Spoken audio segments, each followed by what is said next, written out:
The rain came down in sheets, cold and merciless, soaking through Lena's dress as she sat alone outside the venue. Inside, her sister's engagement party roared with laughter and music. Out here, she was invisible, a woman in a wheelchair, abandoned by the man who swore he'd stay, pitied by strangers, forgotten by family.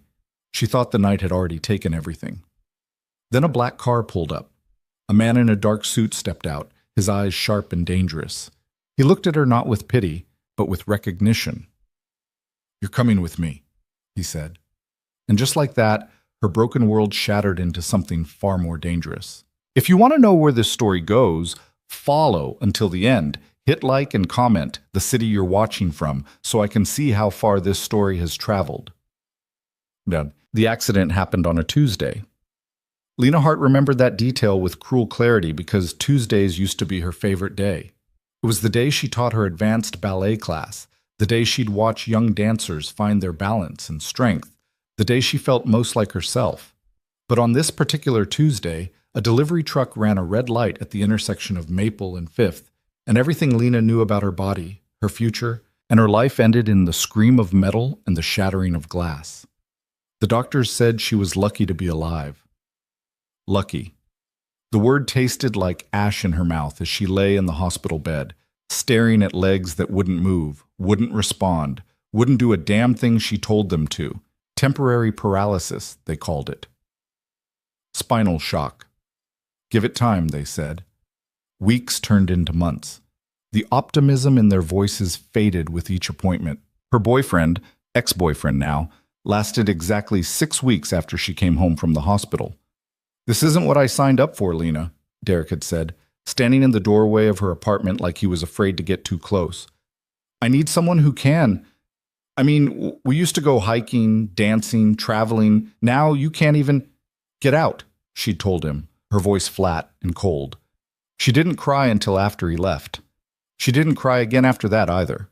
What was the point? Her family tried, at first. Her mother brought casseroles and worried looks. Her father offered to pay for another specialist.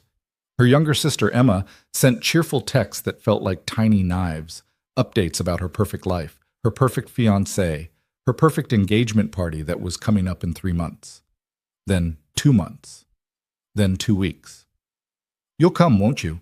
Emma had asked during one of her rare visits, perched on the edge of Lena's couch like a bright, nervous bird. "It would mean so much to have you there. You're my sister." Lena had wanted to say no. She'd wanted to tell Emma that the thought of sitting in a room full of happy couples, of watching everyone dance and celebrate while she sat trapped in her chair, sounded like a special kind of torture. But the hope in Emma's eyes, the desperate need for everything to be normal, had broken through Lena's defenses. "I'll be there," she'd said. She regretted it the moment she arrived. The venue was a restored mansion on the edge of the city, all soaring ceilings and crystal chandeliers. The kind of place that screamed old money and new love. The kind of place with 3 steps leading up to the entrance and no ramp in sight. "Oh my God, I'm so sorry," Emma had gasped when Lena arrived, her face flushing red. "I didn't even think—" Marcus, we need to get the portable ramp from the storage room." It took 20 minutes and 4 different people to get Lena inside. By the time she was through the door, half the guests were watching, their expressions a mix of pity and awkward discomfort. Emma kept apologizing. Lena kept smiling and saying it was fine, even though nothing about this was fine. The party was exactly as terrible as she'd imagined. Everyone was kind. That was the worst part. They were so relentlessly, suffocatingly kind. They spoke to her slowly, like the accident had damaged her brain instead of her spine. They asked how she was doing with that careful, pitying tone that made her want to scream. They told her she looked beautiful, which was code for, "You look good considering you're in a wheelchair." Derek was there. Of course he was there. He was Marcus's college roommate, which meant Lena had known this would happen, had prepared herself for it. But preparation didn't stop the sharp twist in her chest when she saw him across the room with his arm around a tall blonde in a red dress. The blonde laughed at something he said, tossing her hair back. Derek looked happier than Lena had seen him in months. "Lena, there you are!" Her mother appeared at her elbow, martini in hand and anxiety in her eyes. "Are you having a good time, sweetheart? Do you need anything? More champagne? Something to eat?" I'm fine, Mom. You should try to mingle more. I saw Patricia Coleman asking about you earlier. You remember Patricia, don't you? Her son just started medical school. Mom, please. Her mother's mouth tightened. I'm just trying to help. I know, I'm sorry, I just need a minute. But there was no escape at a party like this. The mansion was beautiful and sprawling, but every room was packed with guests. Every corner held someone who wanted to stop and chat, to ask how she was healing, to tell her about their cousin's friend who'd been in a wheelchair and was walking again now. Miracles happen, they said. Don't give up hope. She found refuge near the bar, tucked into a corner where the crowd was thinner. She ordered a whiskey, neat because she needed something strong, and tried to pretend she was anywhere else. Lena Hart!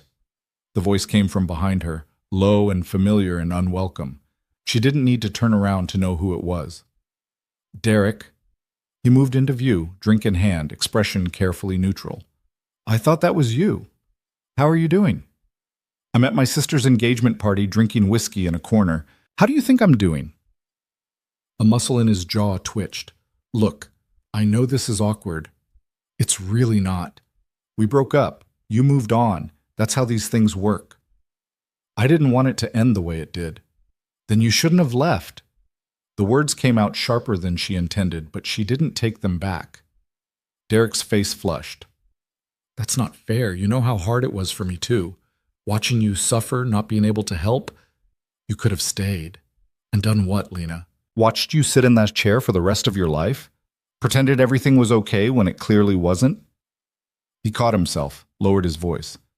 I cared about you. I still do. But I couldn't be what you needed. What I needed was someone who didn't run the first time things got difficult. That's not... He stopped, shook his head. You know what? Never mind. I didn't come over here to fight. I just wanted to check on you. I'm fine. You can go back to your girlfriend now. He opened his mouth like he wanted to say something else, then thought better of it. Take care of yourself, Lena. She watched him walk away, back to the blonde in the red dress, back to his new life that didn't include broken dancers and wheelchairs. She finished her whiskey in one burning gulp. The night deteriorated from there. Emma, drunk on champagne and happiness, insisted that everyone gather for a toast. Lena found herself wheeled to the center of the room, surrounded by a sea of standing guests, the only one sitting down. Emma's speech was sweet and slurred, full of gratitude and love and mentions of how perfect everything was. Marcus kissed her. Everyone applauded. Lena wanted to disappear. She's so brave, someone whispered behind her. I heard the accident was devastating. She'll never dance again. Such a shame. She was so talented. At least she made it here. That must have taken so much courage. Lena's hands tightened on the wheels of her chair. She didn't want to be brave. She didn't want to be inspiring. She didn't want to be a cautionary tale or a conversation piece. She just wanted to leave. She made it another hour, maybe less.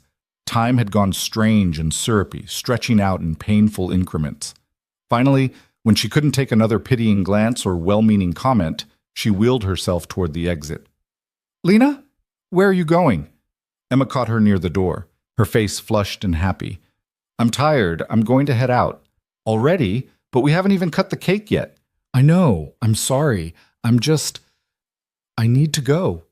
Emma's expression crumpled. Is this about Derek? I saw you two talking. I told Marcus we shouldn't have invited him, but it's not about Derek. I'm just tired. Please don't go. You're my sister. I want you here.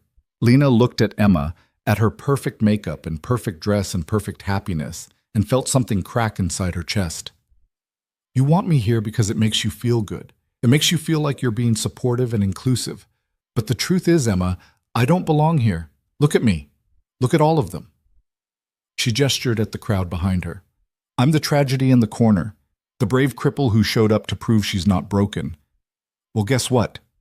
I am broken, and I'm tired of pretending otherwise. Lena, I love you. I'm happy for you, but I can't do this. She pushed through the doors before Emma could respond, before the tears burning in her eyes could spill over. The cool night air hit her face like a slap. It had started raining while she was inside, a cold, steady drizzle that soaked through her dress within seconds. The valet stand was empty. Of course it was. She'd told her mother she'd get a ride home with someone else, and now everyone was inside. And she was stuck out here in the rain with no way to get home and no dignity left to salvage. She wheeled herself away from the entrance, away from the light and music spilling out of the mansion, until she found a spot under a tree that offered minimal shelter. The rain came down harder. Her phone was dead. Her dress was ruined. She was cold and wet and completely, utterly alone. This was rock bottom, she thought. There was nowhere left to fall. Then headlights cut through the rain. A black car, sleek, expensive, dangerous, pulled up in front of the mansion. The engine purred like a predator. Lena watched, numb and detached, as the driver's door opened and a man stepped out. He was tall, dressed in a black suit that probably cost more than her rent. Dark hair, sharp features, the kind of face that looked like it had been carved from stone. He moved with the controlled grace of someone who was always aware of his surroundings, always calculating. His eyes swept the area and then stopped on her. Lena expected him to look away. Everyone always looked away. He didn't. Instead, he walked toward her through the rain, his footsteps deliberate and unhurried. He stopped a few feet away, studying her with an intensity that made her skin prickle. "You're wet," he said. His voice was low, rough-edged. "It's raining. You're sitting in a wheelchair in the rain outside a party. Why? That's really not your business." His mouth curved slightly. Not quite a smile, but something close. "You're right. It's not." He paused, tilted his head. "But you look like someone who's had a bad night." "What gave it away?" "The way you're sitting out here like you want the rain to wash you away." Lena blinked, startled by the accuracy of the observation. "Who are you?" "Someone who knows what it looks like when a person doesn't want to be found." He glanced toward the mansion, where light and music continued to spill out into the darkness. "Are you here for the engagement party?" "Unfortunately." "Not a fan of celebrations?" "Not a fan of being the tragic centerpiece." Something flickered in his eyes. Recognition, maybe. Understanding. "I know the feeling." Before Lena could respond, the front doors of the mansion burst open. A group of men in suits emerged, their voices sharp and agitated. The man in front of her went very still. "Stay quiet," he said softly. "What?" "Stay. Quiet." The men were scanning the area, their movements quick and purposeful. One of them pointed toward the tree line. Another spoke into a phone. There was something wrong about them, something that made Lena's instincts scream danger. The man crouched down in front of her wheelchair, his eyes locked on hers. "I need you to trust me for the next 60 seconds. Can you do that?" "I don't even know you." "I know, but those men are looking for me. And if they find me, they'll find you. And if they find you with me, you become a problem they need to solve." His expression was calm, almost gentle.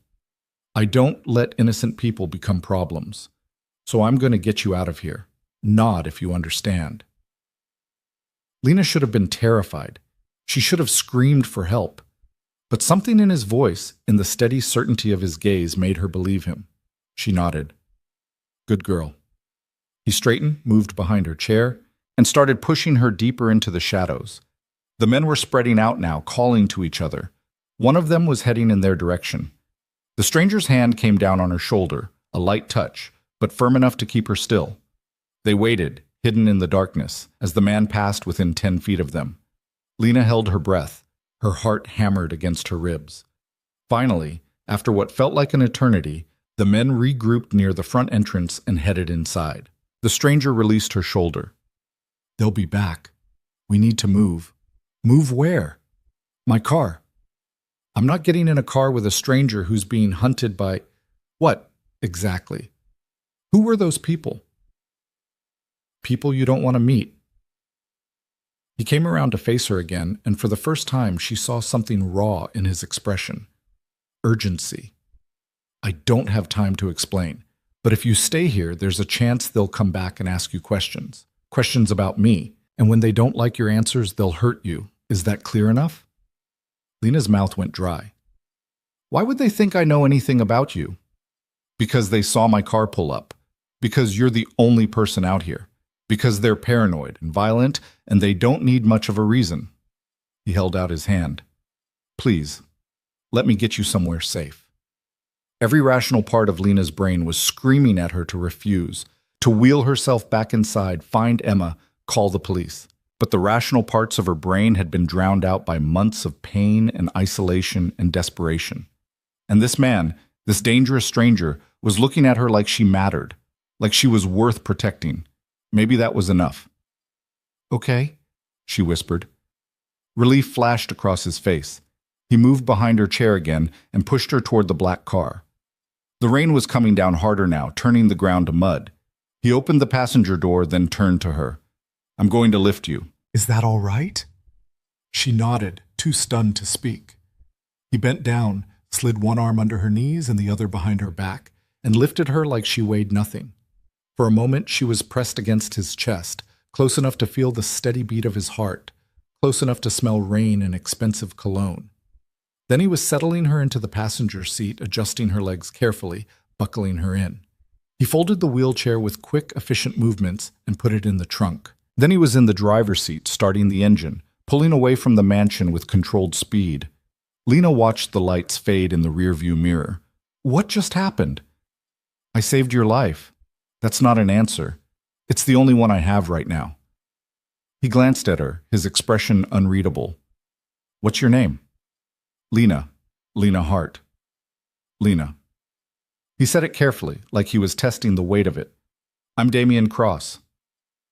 The name meant nothing to her. She waited for him to elaborate. He didn't. They drove in silence for several minutes, the rain drumming against the windshield.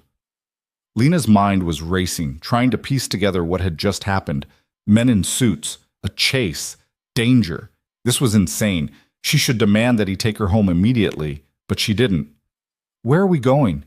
She asked instead. Somewhere safe. That's vague. It's intentional. Are you always this cryptic? Are you always this trusting of dangerous strangers? I'm not trusting you. I'm just too tired to fight. Damien's mouth quirked. Fair enough. They turned onto a highway, heading away from the city. The lights grew sparser. The rain continued to fall. Lena leaned her head against the window, watching the darkness blur past. Why were those men looking for you? She asked quietly. Because I'm not a good person, Lena. That's not an answer either. It's the most honest one I can give you. She turned to look at him. His profile was sharp in the dim light from the dashboard, all hard lines and shadows. Are you going to hurt me? No. How do I know that? You don't. He glanced at her. But you got in the car anyway. He was right. She had, and she still didn't know why. Maybe it was the exhaustion. Maybe it was the desperation. Maybe it was the way he'd looked at her, not with pity, but with something else. Something that made her feel seen for the first time in months. They drove for another 20 minutes before turning onto a private road that wound through dense trees. At the end of the road was a gate, tall, imposing, flanked by stone pillars. Damien pressed a button on his visor and the gate swung open. The house beyond was massive. Not a house, really. An estate, all sharp angles and floor-to-ceiling windows, lit from within like a jewel in the darkness. You live here? Lena asked. Yes. Alone? Mostly. He pulled into a garage that housed at least 6 other cars, all of them sleek and expensive. The door closed behind them with a quiet hum. Damien got out, retrieved her wheelchair from the trunk, and came around to help her. This time, when he lifted her, she didn't tense. She let herself lean into his strength, let him carry her weight. He set her in the chair with the same careful precision as before, then pushed her through a door that led into the house. The interior was stunning, minimalist and modern, all clean lines and muted colors, but it felt cold, empty, like no one actually lived here. Damien pushed her into a living room dominated by floor-to-ceiling windows that overlooked the dark forest beyond. He moved to a bar cart and poured 2 glasses of amber liquid. Whiskey, he said, handing her one. You looked like you needed it earlier. She took it, sipped, felt the burn slide down her throat. You were watching me. I was. Why? Because you looked like the only real person in that entire party. Lena didn't know what to say to that. She drank more whiskey and studied him as he stood by the windows, staring out at nothing. Are you going to tell me what's going on? She asked finally. Damien turned to face her. Those men work for people I've crossed, dangerous people. If they'd found me at that party, there would have been violence, bloodshed. Innocent people would have been hurt. He paused. Including you. Why would I be hurt? I have nothing to do with this. You do now. The words hung in the air between them, heavy with implication. What does that mean? Lena asked, her voice sharper now. It means they saw you. They saw me talking to you, and in my world, that's enough to make you a target. A target for what? For leverage, for information, for whatever they think might get to me. Lena's hands tightened on her glass. So you brought me here to protect me? Yes. Or to protect yourself. Damien's eyes flickered with something dark. Maybe both. She should have been angry, terrified. She was, a little, but underneath the fear was something else, a strange, reckless relief, because for the first time since the accident, someone needed her for something, even if that something was dangerous and probably insane. How long do I have to stay here, Jane? She asked. Until it's safe. And when will that be? I don't know. So I'm a prisoner. You're a guest who can't leave. Damien crossed the room and crouched in front of her chair, bringing himself to eye level. Up close, she could see the details she'd missed before. The faint scar above his left eyebrow, the silver flecks in his dark eyes, the weariness etched into the corners of his mouth. I'm sorry, he said quietly. I didn't plan for this.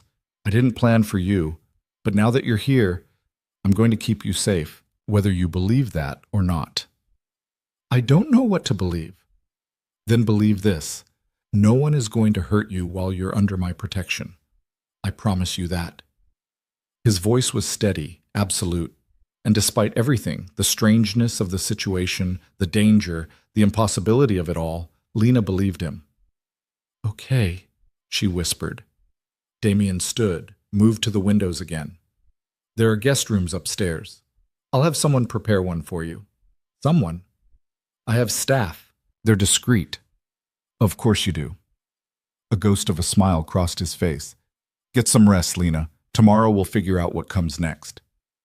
But as Lena sat in that cold, beautiful room, whiskey in hand and rain streaking down the windows, she couldn't shake the feeling that what came next had already begun the moment Damien Cross looked at her in the rain and saw something worth saving. The woman who appeared in the doorway an hour later looked like she'd stepped out of a fashion magazine. Sleek black dress, hair pulled back in a perfect bun, expression carefully neutral. She introduced herself as Maya and explained that she managed the household staff.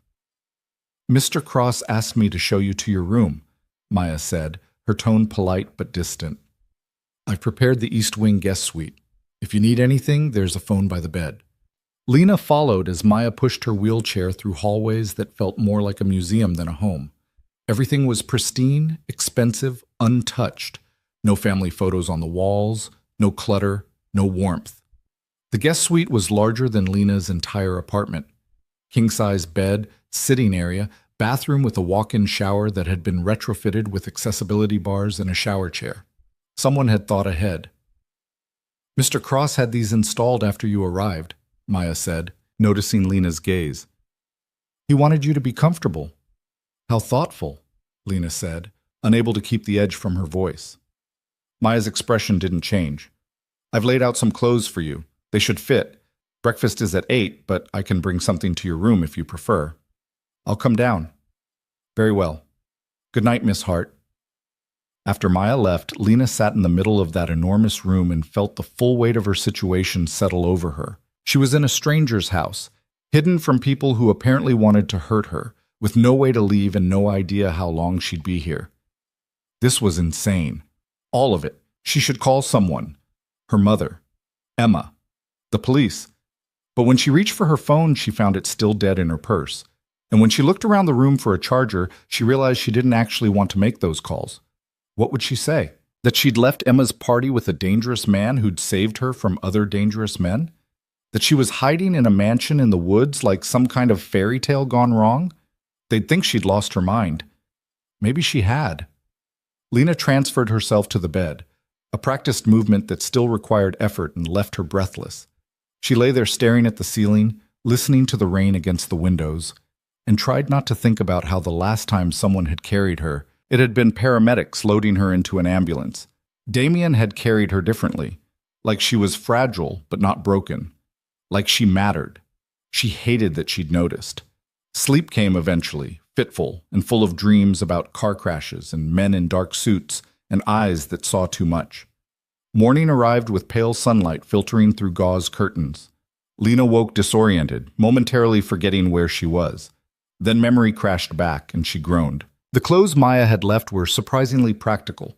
Soft pants with an elastic waist, a simple sweater, undergarments still in packaging. Everything fit. Lena dressed slowly, transferred to her chair, and made her way downstairs. She found the dining room by following the smell of coffee. It was another cavernous space, dominated by a table that could seat 20. Damien sat at one end, reading something on a tablet, a cup of black coffee at his elbow. He looked up when she entered. "Good morning." "Is it?" Lena wheeled herself to the table. "I'm still processing the fact that last night actually happened." "It happened." He set down the tablet. "How did you sleep?" "Terribly. You?" "I don't sleep much." A woman Lena hadn't met before appeared with a coffee pot and filled her cup without asking. She was older than Maya, gray-haired and efficient. She set down a plate of eggs and toast, then disappeared back into what Lena assumed was the kitchen. "That's Anne," Damien said. "She's been with me for years. Doesn't talk much, but she's a hell of a cook." Lena picked up her fork, realized she was starving, and ate. Damien watched her with that same unsettling intensity from the night before. "Are you going to stare at me the entire meal?" she asked finally. "Probably." "That's not creepy at all." "I'm trying to figure you out." "There's nothing to figure out. I'm a dancer who can't dance anymore. That's the whole story." "That's the surface story." Damien leaned back in his chair. "But that's not what I saw last night." "What did you see?" "Someone who's been abandoned by everyone who was supposed to stay." Lena's fork clattered against her plate. "You don't know anything about me. I know what it looks like when someone's given up on themselves. I know what it sounds like when someone tells themselves they don't matter anymore." His voice was quiet, certain, "And I know you're wrong." "Stop." "Why?" "Because it's uncomfortable? Because it's true? Because you're a stranger who kidnapped me and you don't get to psychoanalyze me over breakfast." Damien's mouth curved slightly. "Fair point." He picked up his coffee. "For the record, I didn't kidnap you. You came willingly. Under duress. Under protection. Same thing from where I'm sitting." "Not even close." They ate in tense silence for several minutes. Lena's mind was racing, trying to figure out her next move. She needed information. She needed to understand what she'd stumbled into. "Who were those men?" she asked. "The ones from last night." Damien set down his cup. "Associates of the Volkov family. Russian organized crime." Lena nearly choked on her coffee. "You're joking." "I don't joke about things that can get you killed." "And what exactly is your relationship with the Volkov family?" "Complicated." "Try me." Damien studied her for a long moment, like he was deciding how much to tell her. "I run certain operations in this city, ones that sometimes conflict with theirs. We've had an uneasy truce for the past 2 years, but someone's been pushing boundaries, testing weaknesses." "What kind of operations?" "The kind you don't want details about. You're a criminal." "I'm a businessman who operates outside traditional legal frameworks." "That's a fancy way of saying criminal." "If it makes you feel better to think of it that way, go ahead." Lena pushed her plate away. "I need to go home." "Not yet." "This isn't a request, Damien. I have a life. People who'll worry about me." "Do you?" The question was gentle but cut deep. "Because from what I saw last night, you left that party and no one came looking for you. You sat in the rain for 20 minutes and no one noticed you were gone. The truth of it stung worse than she wanted to admit. That doesn't give you the right to keep me here. I'm not keeping you. I'm protecting you. There's a difference. Then let me leave. And go where? Back to your apartment? Back to your life? Damien leaned forward. They know who you are now, Lena. They saw us together. If I let you go, they'll find you. They'll use you to get to me, and when they're done, they won't leave you alive. You're trying to scare me. I'm trying to keep you alive. His voice dropped, went harder. I've seen what these people do. I've cleaned up the aftermath. You don't want to be a cautionary tale. Lena's hands were shaking. She gripped the arms of her wheelchair to steady them. How long? Until I can neutralize the threat. How long, Damien? I don't know. Days, maybe weeks. Weeks? You expect me to stay here for weeks? I expect you to stay here until it's safe, however long that takes. She wanted to scream, to throw something, to wheel herself out the front door and take her chances. But underneath the anger was fear, cold and sharp and real. Because she believed him. She believed that there were people out there who would hurt her just to hurt him. Why did you even approach me last night? She asked, her voice tight. Why not just leave me there?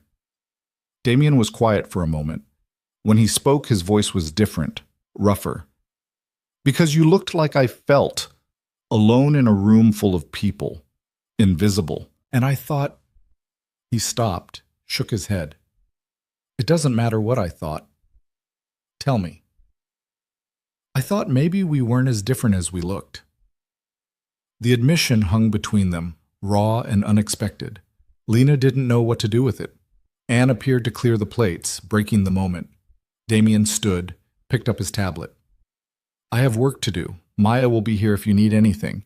The grounds are secure, so you're free to move around the house. How generous. Lena, just go. He hesitated, like he wanted to say something else. Then he turned and left. Lena sat alone in that enormous dining room, fighting the urge to cry. She'd survived the accident. She'd survived Derek leaving. She'd survived months of physical therapy and pitying looks and slow, painful progress toward a future that felt more like a prison than a life. But this? Being trapped in a stranger's house, hunted by people she'd never met, connected to a man who looked at her like he could see straight through her carefully constructed walls? This might actually break her. The day crawled by with agonizing slowness. Lena explored the house, or as much of it as her wheelchair could access. There was a library with floor-to-ceiling shelves, most of them empty, a gym that looked barely used, a media room with a screen the size of a small car. Everything was beautiful and expensive and hollow. She found Maya in what appeared to be a home office, working on a laptop. Is there somewhere I can charge my phone? Lena asked. Maya looked up, her expression carefully blank. Mr. Cross asked me to hold on to it for now. Excuse me? For your safety. Phones can be tracked. He took my phone? He's keeping it secure. Lena's jaw clenched. I want it back. You'll need to discuss that with Mr. Cross. Where is he? In a meeting. He'll be available this evening. Lena wanted to argue, to demand, to make Maya understand that this was insane. But Maya's expression made it clear the conversation was over. She spent the afternoon in the library, pulling random books off shelves and trying to read. But the words blurred together. Her mind kept drifting back to Damien's words at breakfast. You look like I felt. Alone in a room full of people. What kind of life did someone like him live? Surrounded by luxury and staff and security, but still alone, still invisible in his own way. She hated that she was curious about him. Evening came with the soft chime of a clock somewhere in the house. Lena made her way back to the dining room, expecting another silent meal. Instead, she found Damien at the stove, cooking. You cook? She asked from the doorway. He glanced over his shoulder. When Anne has the night off, yes. Hope you like pasta. I thought crime lords had people for that. Crime lord is a bit dramatic. He stirred something in a pan. And sometimes I like doing things myself. Keeps me human. Lena wheeled closer, watching him work. He moved with the same controlled precision he did everything else. Efficient, focused, no wasted motion. Where's your staff? I gave them the evening off. Thought you might appreciate some privacy. Or you didn't want witnesses. To what? My mediocre cooking skills? Despite herself, Lena almost smiled. Maya took my phone. I know. On your orders. Yes. That's not okay, Damien. He turned to face her, wooden spoon in hand. You're right. It's not. But it's necessary. Says who? Says the man who's dealt with enough kidnappings to know that phones are the first thing they use to track people. He set down the spoon. I'm not trying to control you, Lena. I'm trying to keep you alive. By taking away my ability to contact anyone? By eliminating the easiest way for them to find you. He paused. But if it makes you feel better, I'll get you a secure phone tomorrow, one that can't be traced. It was a compromise. A small one, but more than she'd expected. Okay. Okay. Don't make me repeat it. That almost smile appeared again. Wouldn't dream of it. He finished cooking and served 2 plates of pasta with red sauce. It was simple, nothing fancy, but it smelled incredible. They ate at the kitchen island instead of the formal dining room, and somehow that made everything feel less strange. Tell me something about you, Damien said after a few minutes of silence. Why? Because if we're going to be stuck together for a while, we might as well know each other. We don't have to do this. You're not my friend. No, he agreed, but I'm the only person you've got right now, so humor me. Lena twirled pasta around her fork, considering. I used to dance, ballet. It was the only thing I was ever really good at. Used to? The accident took that away, along with everything else. What would you be doing right now, if the accident hadn't happened? Teaching my evening class? Or rehearsing for a performance? Maybe getting drinks with friends after? She set down her fork. Living a life that actually meant something. Your life means something now. Does it? I can't work. I can barely take care of myself. I spend most days alone in my apartment, watching TV and pretending I'm not waiting for my legs to magically start working again. But she met his eyes. That's not a life. That's existing. Existing is underrated. Damien's voice had gone quiet. A lot of people don't even get that. Is that supposed to make me feel better? It's supposed to remind you that you're still here, still breathing, still capable of more than you think. You don't know what I'm capable of. No, but I'd like to find out. There was something in his voice that made Lena's chest tighten. She looked away, focused on her plate. Your turn. Tell me something about you. Like what? Anything. Where you're from, how you ended up running a criminal empire, why you live in a house that feels like a mausoleum. Damien was quiet for a long moment. I grew up in foster care, bounced around between families who saw me as a paycheck or a problem. The only thing I learned was that you can't trust anyone to stay, so I stopped expecting them to. That's bleak. It's honest. He picked up his wine glass, studied it. I built this life from nothing, every inch of it. And yeah, it's cold and empty, but it's mine. No one can take it away. Except yourself. He looked at her sharply. What's that supposed to mean? You've built this fortress, but you're the only prisoner. Lena gestured at the massive, empty house around them. What's the point of having all this if you're alone in it? I'm not alone. I have staff, associates. That's not the same as having people.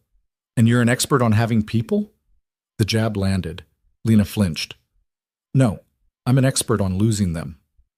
Damien set down his glass, his expression shifting to something that looked almost like regret. I'm sorry, that was true? Lena finished. Yeah, it was. They finished eating in uncomfortable silence. Damien cleared the plates while Lena sat at the island, feeling the weight of the day pressing down on her. She was tired. So tired. Not just from lack of sleep, but from the constant effort of keeping herself together. Come on, Damien said, moving behind her chair. There's something I want to show you. Where? You'll see. He pushed her through the house, down a hallway she hadn't explored yet. At the end was a door that opened onto a covered patio. Beyond that was a pool, lit from below, the water glowing blue in the darkness. I had Maya set this up earlier, Damien said. The pool has a lift. Thought you might want to swim. Lena stared at the water, her throat tight. I haven't swum since the accident. Why not? Because I can't walk to the edge and dive in. Because I need help getting into the water. Because it's just another reminder of everything I've lost. She turned to look up at him. Why would you think I'd want to do this? Because you told me dancing was the only thing you were good at, and I thought maybe being in the water might feel a little like that, like moving without gravity, like being free. Well, the words hit harder than they should have. Lena looked back at the pool, at the lift waiting by the edge, at the still, perfect water. I don't have a swimsuit. Maya put one in your room, in the top drawer of the dresser. Of course she had. You think of everything, don't you? I try. Lena wheeled herself to the edge of the pool, staring down into the glowing water. Part of her wanted to refuse out of pure stubbornness, but another part, the part that remembered what it felt like to move, to feel strong, to trust her body, that part was desperate to get in. Turn around, she said quietly. What? If I'm doing this, you need to turn around while I change. Damien's mouth curved into something almost like a real smile. Yes, ma'am. He turned his back. Lena wheeled herself to the bathroom attached to the patio and found the swimsuit exactly where he'd said it would be, a simple one-piece, dark blue, athletic. She changed quickly, trying not to think about how vulnerable this made her feel. When she came back out, Damien was still facing away, his hands in his pockets. Ready? As I'll ever be. He turned, and something flickered in his expression when he saw her. But he didn't say anything. He just moved to the lift, operated the controls, and helped her position herself in the seat. The machinery lowered her slowly into the water. The shock of it, the cool slide against her skin, the way it held her weight, made her gasp. Then she was in, and Damien was releasing the harness, and she was floating. For the first time in months, Lena felt weightless. She pushed off from the wall, using her arms to pull herself through the water. Her legs trailed behind her, useless but not heavy. Not anchors, just part of her body, suspended in this beautiful, forgiving space. Damien sat at the edge of the pool, watching. How does it feel? Like I can breathe again, Lena said, and was horrified to realize she was crying. She swam laps, or her version of them, anyway. She wasn't fast. Her arms burned after the first few lengths, but she kept going, pushing herself, feeling the old muscle memory wake up. This wasn't dancing, but it was close. It was movement. It was freedom. When she finally stopped, exhausted, she found Damien had rolled up his pants and was sitting on the edge with his feet in the water. Thank you, she said quietly. For what? For this. For seeing what I needed before I knew I needed it. You're welcome. They sat in comfortable silence for a while, Lena floating on her back and staring up at the stars. The sky was clear, the night cool, but not cold. She felt more at peace than she had in months. Can I ask you something? She said eventually. Always. Why do you care? About me, I mean. You don't know me. I'm just someone who got caught in the wrong place at the wrong time. So why go to all this trouble? Damien was quiet for so long she thought he might not answer. When he finally spoke, his voice was low and rough. Because when I looked at you in that rain, I saw someone who'd been left behind by everyone who was supposed to matter. And I know what that feels like. I know what it does to you. He paused, and I thought maybe I could be the one person who didn't walk away. Lena's chest ached. You don't owe me anything. I know. Then why? Because maybe I'm tired of being alone too. The admission hung in the air between them, raw and honest. Lena pushed herself to the edge of the pool, close enough to see his face clearly. He looked different in this light, younger somehow, less guarded. We're a mess, aren't we? She said softly. Yeah, we really are.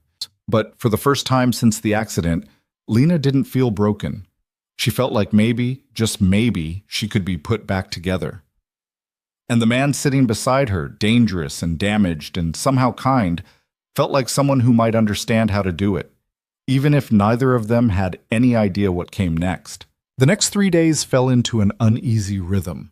Mornings brought breakfast with Damien, sometimes silent, sometimes filled with sharp conversation that felt like verbal sparring.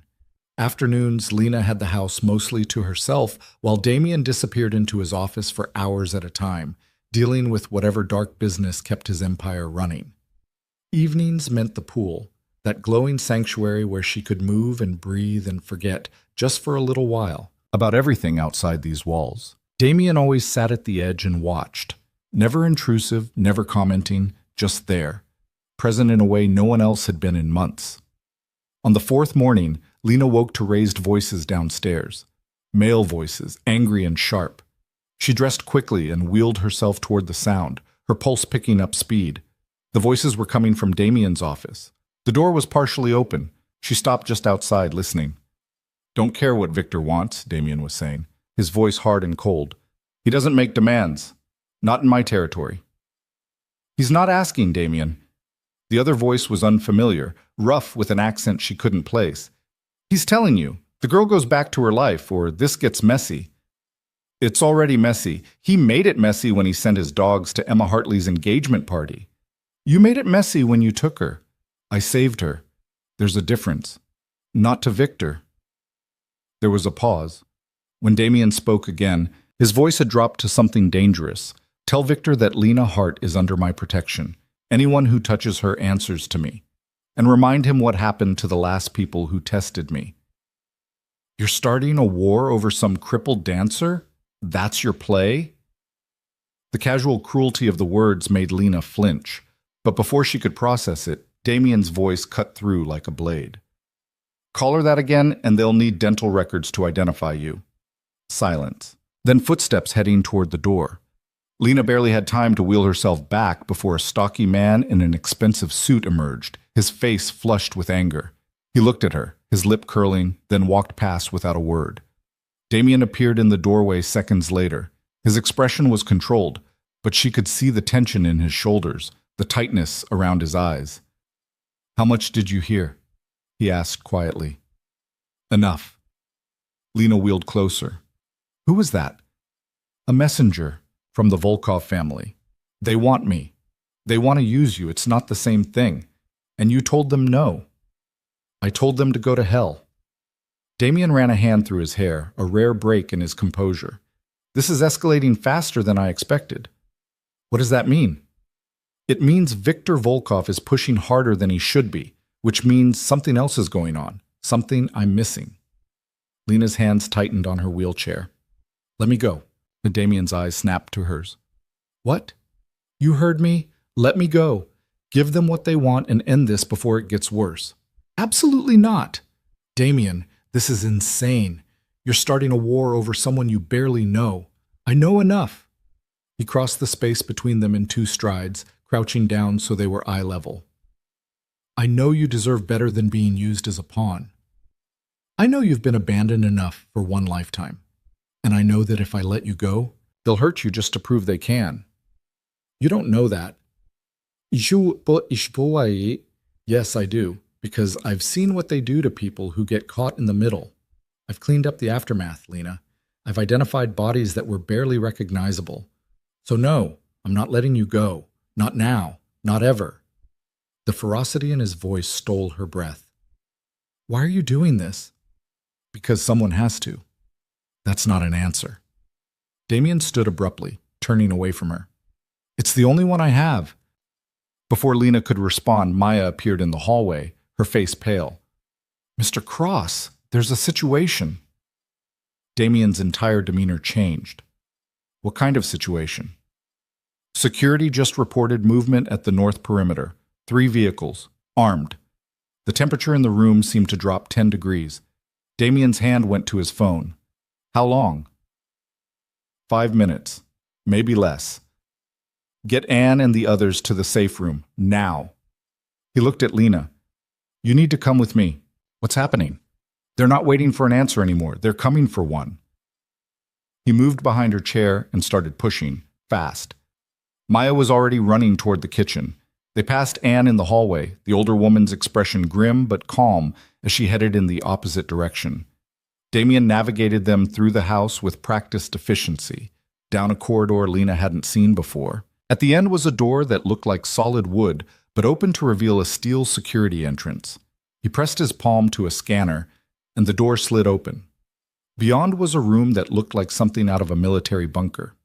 Reinforced walls, monitors showing security camera feeds, a table covered in what Lena realized with a cold jolt were weapons. "This is the safe room," Damien said, wheeling her inside. "You stay here no matter what happens. The door only opens from the inside once it's sealed. There's food, water, medical supplies. If something happens to me, don't." Lena grabbed his wrist. "Don't talk like that. If something happens to me," he continued, his voice steady, "there's a phone in that drawer. It has one number programmed. Press it, and someone will come get you. Someone I trust." "Damien, promise me, Lena." She wanted to argue, to tell him this was crazy, that there had to be another way, but the look in his eyes stopped her. "I promise." "Good." He started to pull away, but she held on. "What are you going to do?" "What I always do. Handle it." "That's not reassuring." His mouth quirked despite everything. "I'm not good at reassuring." He covered her hand with his, just for a moment. "But I'm very good at this. Trust me." Then he was gone, the steel door sliding shut behind him with a finality that made Lena's chest ache. She sat in that cold, secure room, staring at the monitors. She could see the front gate, the driveway, different angles of the house. And there, on the north perimeter camera, 3 black SUVs rolling to a stop. Men poured out. 8, maybe 10, all armed, all moving with military precision toward the house. On another monitor, she watched Damien emerge from a side entrance. He wasn't alone. 4 men flanked him, all carrying weapons. Security she hadn't known existed. One of the men from the SUVs stepped forward. Even through the grainy camera feed, Lena could see he was older, gray-haired, with the bearing of someone used to being obeyed. The audio was muffled, but she could make out fragments of conversation. "Unreasonable, Cross. All this for a girl?" Damien's response was too quiet to hear, but his body language was clear. He wasn't backing down. The older man gestured sharply. 2 of his men moved forward. Damien's security raised their weapons. "No," Lena whispered, her hands pressed against the monitor. "Don't do this." For a moment, everything froze. 10 men with guns, all pointed at each other, all waiting for someone to make the first move. Then the older man laughed. The sound was wrong, too casual, too amused for a standoff. He said something else, gestured again, and his men lowered their weapons. Damien didn't lower his. The conversation continued for several more minutes. Lena watched, her heart hammering, unable to hear what was being said. Finally, the older man turned and walked back to his vehicle. His men followed. The SUVs pulled away, disappearing down the private road. Damien stood there for a long moment, watching them go. Then he turned and headed back to the house. 5 minutes later, the safe room door slid open. Damien stepped inside, and Lena could see the tension still riding his shoulders. "What happened?" she asked. "Negotiation." That looked like more than negotiation. It was a threat dressed up as negotiation. He moved to the table, started unloading a weapon Lena tried not to look at too closely. Victor made his position clear. He wants you. He's willing to offer a trade. A trade for what? Territory, business interests, things that matter more to him than they should. Damien set down the weapon with more force than necessary. "He thinks you're my weakness. He thinks if he pushes hard enough, I'll break." "Maybe you should." He turned to look at her. "What?" "Maybe you should make the trade. Give him what he wants. End this before someone gets killed." "You don't understand what you're asking. I understand that people are going to die because of me. Because you decided I was worth protecting." Lena's voice cracked. "I'm not worth a war, Damien." He crossed the room in 3 strides, gripped the arms of her wheelchair, brought his face close to hers. "Don't ever say that again." "It's true." "It's not. You want to know why Victor is pushing so hard? Why he's willing to risk everything for one person?" His eyes blazed. "Because he knows that if I back down on this, I'll back down on anything. Because you're not just some random woman to him. You're a test. And if I fail it, I lose everything I've built." "So this is about your reputation?" "No. This is about not letting bastards like Viktor Volkov decide who matters and who doesn't." He released the wheelchair, stepped back. You think you're not worth fighting for. I think you're the only thing worth fighting for. The words hung between them, raw and impossible. Lena couldn't breathe, couldn't think, couldn't do anything but stare at this dangerous man who kept saying things that made her walls crumble. You don't mean that, she whispered. I mean every word. Before she could respond, his phone buzzed. He pulled it out, his expression darkening as he read the message. What is it? Problem. He typed something quickly. Victor's people just hit one of my warehouses. Small crew, minimal damage, but it's a message. What kind of message? The kind that says this isn't over. He looked at her, and for the first time she saw something like fear in his eyes. I need to handle this, but I need to know you're safe first. I'll stay in the safe room. No, that's not good enough anymore. He made a decision. She could see it happen. I'm moving you. Moving me where? Somewhere even Victor can't reach. A place outside the city. It's more secure, more isolated. You'll be safe there while I deal with this. Damien, this isn't a discussion, Lena. Pack whatever you need. We leave in an hour. He was gone before she could argue, leaving her alone in the safe room with monitors showing an empty driveway and the ghost of his words echoing in her head. You're the only thing worth fighting for. The hour passed in a blur. Maya appeared with a bag already packed, her expression tight but professional. She helped Lena back to the main house, where Damien was waiting by a different car, something dark and armored that looked like it could survive a war. Where are the others? Lena asked. Anne? Your security? Staying here, making it look like nothing's changed. Damien loaded her wheelchair into the trunk. We're going dark for a few days. No staff, no backup, just us. That sounds dangerous. It's safer than the alternative. He helped her into the passenger seat with the same careful attention he always used, then got behind the wheel. They pulled out of the garage as the sun was setting, painting the sky in shades of orange and red that looked too much like fire. They drove for hours. Damien didn't tell her where they were going, and Lena didn't ask. She watched the landscape change from suburbs to farmland to dense forest. The roads got narrower, less maintained. Civilization fell away until there was nothing but trees and darkness and the steady hum of the engine. Tell me something, Damien said eventually, breaking the silence. Like what? Anything. I need to hear your voice right now. The admission was so unguarded it made her chest ache. What do you want to know? What made you fall in love with dancing? Lena closed her eyes, let herself remember. My mom took me to see the Nutcracker when I was 6. I'd never seen anything like it. The way they moved, the way they made it look effortless even though I could tell it wasn't, the way they told stories with their bodies. She smiled despite everything. I went home and tried to recreate it in our living room. Fell on my face about 20 times. Mom signed me up for lessons the next week. Were you good? I was obsessed. That's not the same as good. But I worked harder than anyone else. I practiced until my feet bled, until I could barely walk some days. And slowly, I got better. Good enough to get into a professional company. Good enough to teach. Good enough to make it your whole life. Yeah.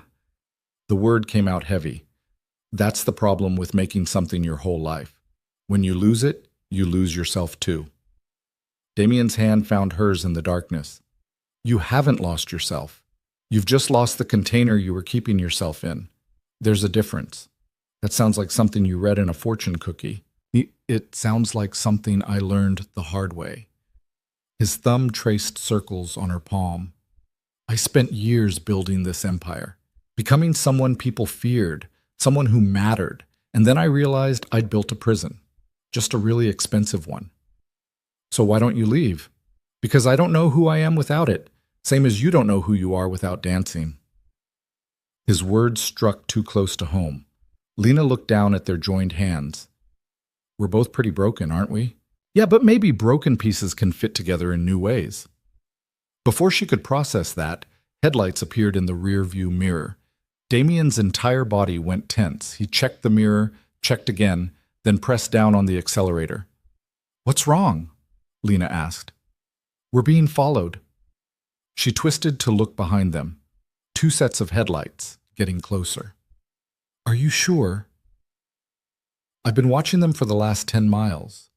They're matching our speed, keeping their distance. That's not a coincidence. What do we do? Hold on. He took a sharp turn onto an even narrower road, the car fishtailing slightly before he corrected. The headlights followed. Damien cursed under his breath and pushed the car faster. The forest blurred past. Lena gripped the door handle, her heart racing. The headlights behind them were gaining ground. "There's a turnoff coming up," Damien said, his voice tight with focus. "When I take it, I need you to get down, as low as you can go." "Damien, do it, Lena, please." She unbuckled, awkwardly maneuvered herself down into the footwell. It was cramped and uncomfortable, but she managed it. Above her, she heard Damien take a sharp breath. Then he cut the wheel hard. The car went off the paved road onto what felt like gravel, then dirt. Trees scraped against the sides. Lena braced herself, trying not to think about what would happen if they crashed, if her body broke again in ways that couldn't be fixed. The car jerked to a stop. Damien killed the engine, killed the lights. Darkness swallowed them whole. "Stay down," he whispered. "Don't move. Don't make a sound." Lena held her breath. She could hear her own heartbeat, loud and frantic. Could hear Damien's breathing, controlled but fast. Could hear, in the distance, the sound of engines. The pursuing cars passed on the main road. She counted 1, 2 vehicles. They didn't slow down, didn't stop. Just kept going, their taillights fading into the night. Silence settled, thick and tense. After what felt like hours but was probably only minutes, Damien exhaled. "They're gone." "Are you sure?" "No, but we can't stay here." He restarted the engine but kept the lights off. "I'm going to navigate by moonlight for a bit. Stay down until I tell you it's safe." They drove slowly, carefully, through what felt like pure wilderness. Lena stayed curled in the footwell, every bump and turn reminding her of the fragility of her body, her situation, her life. Finally, Damien said, "Okay, you can come up." She struggled back into the seat, every muscle protesting. They were on a narrow dirt road now, trees pressing close on either side. Ahead, she could make out the dark shape of a structure. "What is this place?" she asked. "Somewhere I bought years ago and never told anyone about, not even Victor." He pulled up to what looked like a cabin, small and rustic. "It's not fancy, but it's secure." He helped her out of the car, got her settled in the wheelchair, and pushed her up a ramp that had clearly been added recently. Inside, the cabin was exactly what it looked like from outside. One large room with a kitchenette, a bathroom, and a loft accessible by ladder. "There's a bedroom through there," Damien said, gesturing to a door she'd missed. "Ground floor. I had it set up with accessibility in mind." "When did you do this?" 3 days ago, when I realized things might get worse before they got better." He moved around the cabin, checking windows, securing locks. "I've been preparing for this possibility since the night I brought you home." Lena watched him move, watched the way his shoulders carried tension he refused to acknowledge. "You knew this would happen. I knew Victor would push. I just didn't know how hard." He finished his security check and turned to face her. "I'm sorry for all of this, for putting you in danger, for—" "Stop apologizing and come here." He crossed to her slowly, like he wasn't sure what she wanted. Lena reached up, took his hand, and pulled him down until he was kneeling in front of her chair. "You saved my life," she said quietly. "Multiple times now. You've given me a place to stay, food to eat, a pool to swim in. You've seen me at my worst and you haven't run." Her voice cracked. "Everyone else ran. Derek, my friends, even my family in their own way. But you stayed, so stop apologizing for the danger. I'd rather be in danger with you than safe and alone." Damien's eyes were dark, intense, searching her face like he was looking for the lie. "You don't mean that." "I do. Lena, I've spent 6 months feeling invisible, feeling like I don't matter, like I'm just a problem people have to deal with." She held his gaze. "You make me feel like I matter, like I'm worth something more than pity. So no, I don't want you to apologize. I want you to keep fighting. For both of us." For a moment, he didn't move, didn't speak. Then his hand came up to cup her face, his thumb brushing across her cheek with a gentleness that broke something inside her. "You're the strongest person I've ever met," he said, his voice rough. And you have no idea, do you? I'm not strong. I'm just tired of being weak. That's the same thing. Then he was kissing her. It wasn't gentle. It wasn't careful. It was desperate and hungry and full of all the things neither of them knew how to say. Lena kissed him back with equal desperation, her hands fisting in his shirt, pulling him closer. When they finally broke apart, both breathing hard, Damien rested his forehead against hers. This is a bad idea. Probably the worst. I'm dangerous. My life is dangerous. You deserve better. I'm tired of people telling me what I deserve. She pulled back enough to look at him. I want this. I want you, even if it's complicated and dangerous and completely insane. Lena. A sound outside made them both freeze. Damien was on his feet in an instant, hand going to a weapon Lena hadn't seen him draw. He moved to the window, peered out through a gap in the curtains. What is it? She whispered. I don't know. Stay here. He moved to the door, opened it a crack. Cold air rushed in. Lena held her breath, straining to hear anything. Then Damien went rigid. No, he said, his voice hollow. No, that's not possible. What? Damien, what's wrong? He closed the door, locked it, and turned to face her. His expression had gone blank, carefully controlled in a way that terrified her. We need to get you to the bathroom, now. Why? What did you see? More cars. At least 4. He was already moving, pushing her wheelchair toward the bathroom. They found us. I don't know how, but they found us. The people following us weren't just following, they were tracking. He pulled her into the bathroom, which was larger than she'd expected. Reinforced walls, she realized. Another safe room. There's a tracker on this property somewhere, which means someone I trusted betrayed me. The implications hit like a physical blow. Who? I don't know, but I'm going to find out. He pressed something into her hand. A gun. Do you know how to use this? No. Safety's here. Point and pull the trigger. Don't hesitate if someone comes through that door who isn't me. His eyes met hers, and she saw fear there. Real, genuine fear. Whatever happens, whatever you hear, you stay in here. You don't come out until I come get you. Understand? Damien, you can't go out there alone. I've been doing this since before you knew my name. I'll be fine. But his voice shook slightly on the last word, betraying him. Lena grabbed his wrist. Don't you dare die on me! Something flickered in his expression. Surprise, maybe. Or something deeper. I'll do my best. He kissed her forehead, quick and hard. Locked the door behind me. Then he was gone, and Lena was alone in a bathroom that felt like a tomb, holding a gun she didn't know how to use, listening to the sound of footsteps surrounding the cabin like wolves closing in for the kill. The lock clicked into place with a sound that felt too final. Lena sat in the darkness of the reinforced bathroom, the gun heavy and foreign in her lap, and tried to control her breathing. Panic wouldn't help. Panic would only make things worse. Outside, she could hear voices.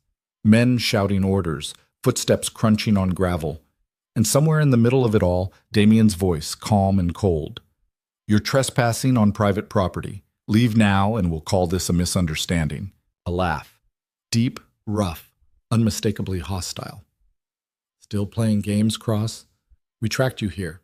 We know the girl's inside. Make this easy on yourself. Nothing about this is easy. Then we do it the hard way. Gunfire erupted. Lena flinched, her hands flying to her ears. The sound was deafening even through the reinforced walls. Glass shattered, wood splintered, men shouted, and underneath it all the steady rhythm of Damien returning fire. She pressed herself against the wall, trying to make herself small, trying not to imagine what was happening out there. The gun in her lap felt like a joke. What was she supposed to do with it? She could barely hold it steady, let alone aim. The firefight lasted less than a minute but felt like an eternity. Then, sudden silence. Lena held her breath, straining to hear. Footsteps. Someone moving through the cabin. Coming closer.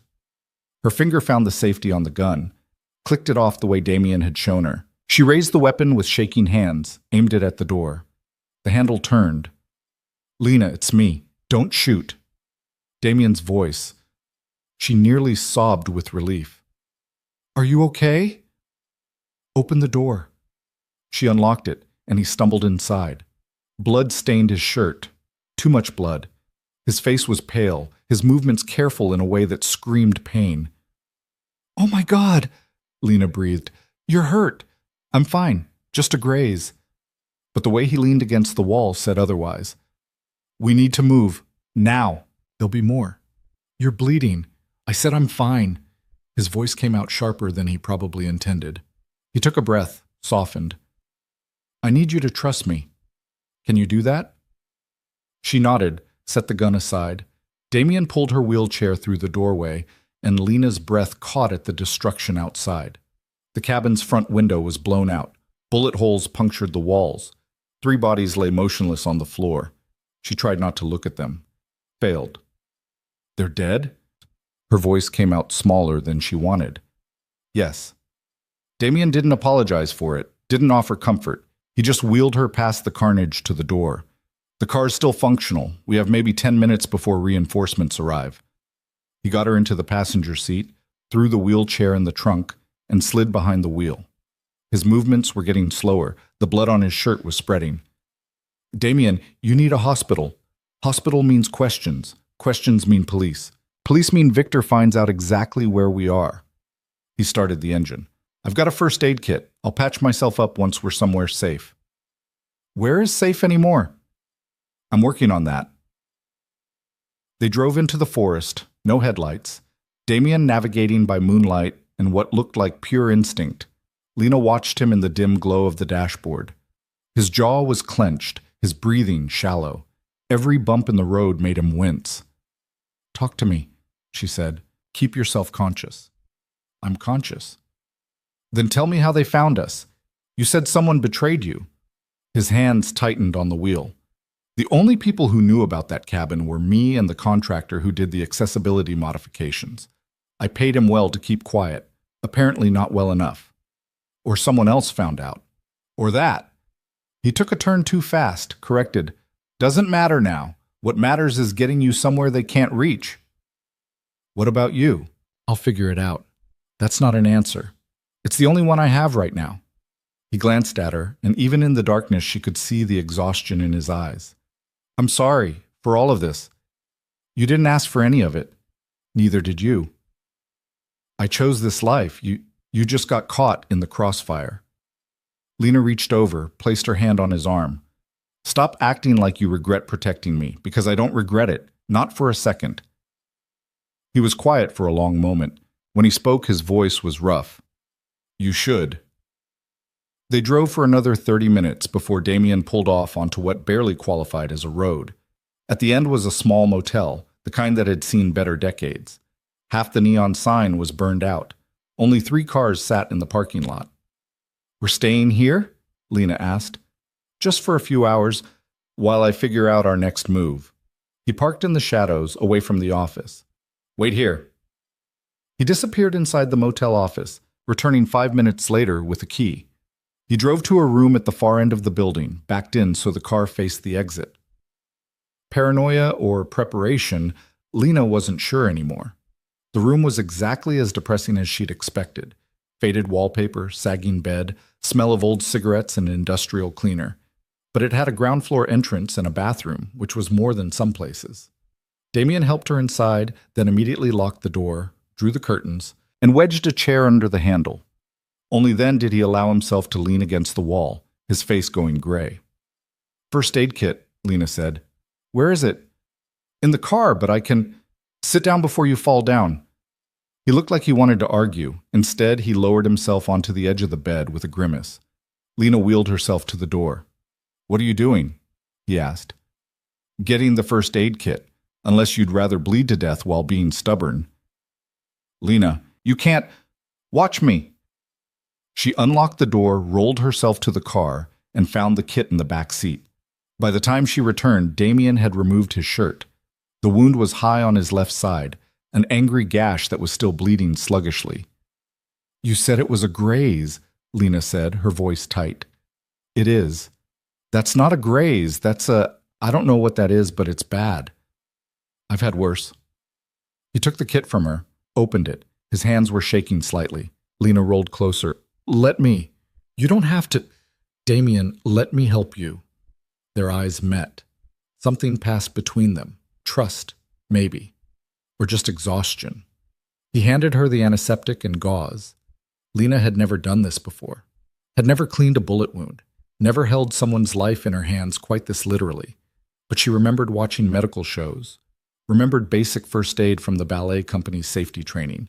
She worked carefully, methodically, trying not to think about the fact that this was Damien's blood on her hands, Damien's pain making him bite back groans. You're good at this, he said through clenched teeth. I'm improvising and praying I don't kill you. That's most of life, honestly. Despite everything, she almost smiled. She finished cleaning the wound, applied pressure to stop the bleeding. His skin was warm under her hands, his heartbeat strong and steady. Alive. He was alive.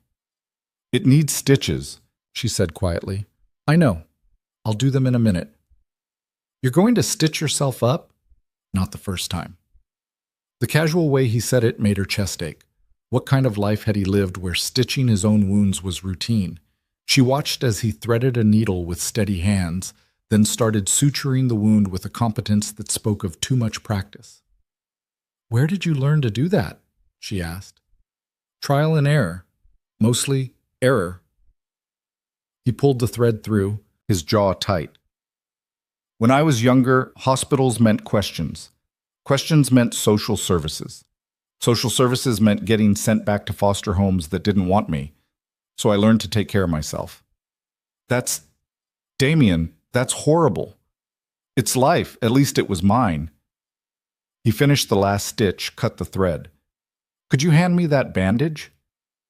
She helped him dress the wound, her hands gentler than they needed to be.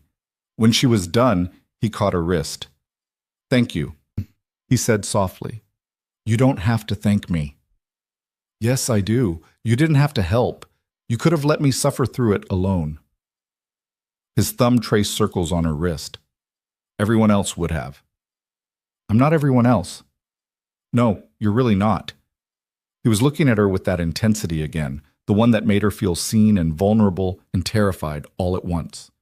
Lena pulled her hand back, needing distance, needing to think. What happens now? She asked. Damien reached for his phone, winced at the movement. Now I make some calls, find out who betrayed me, figure out where we go next. And if you can't, then we keep running until I can. That's not a plan. It's the best I've got. He stood carefully, moved to the window, peered through a gap in the curtains. Victor's getting desperate. That attack at the cabin, that wasn't just about finding you.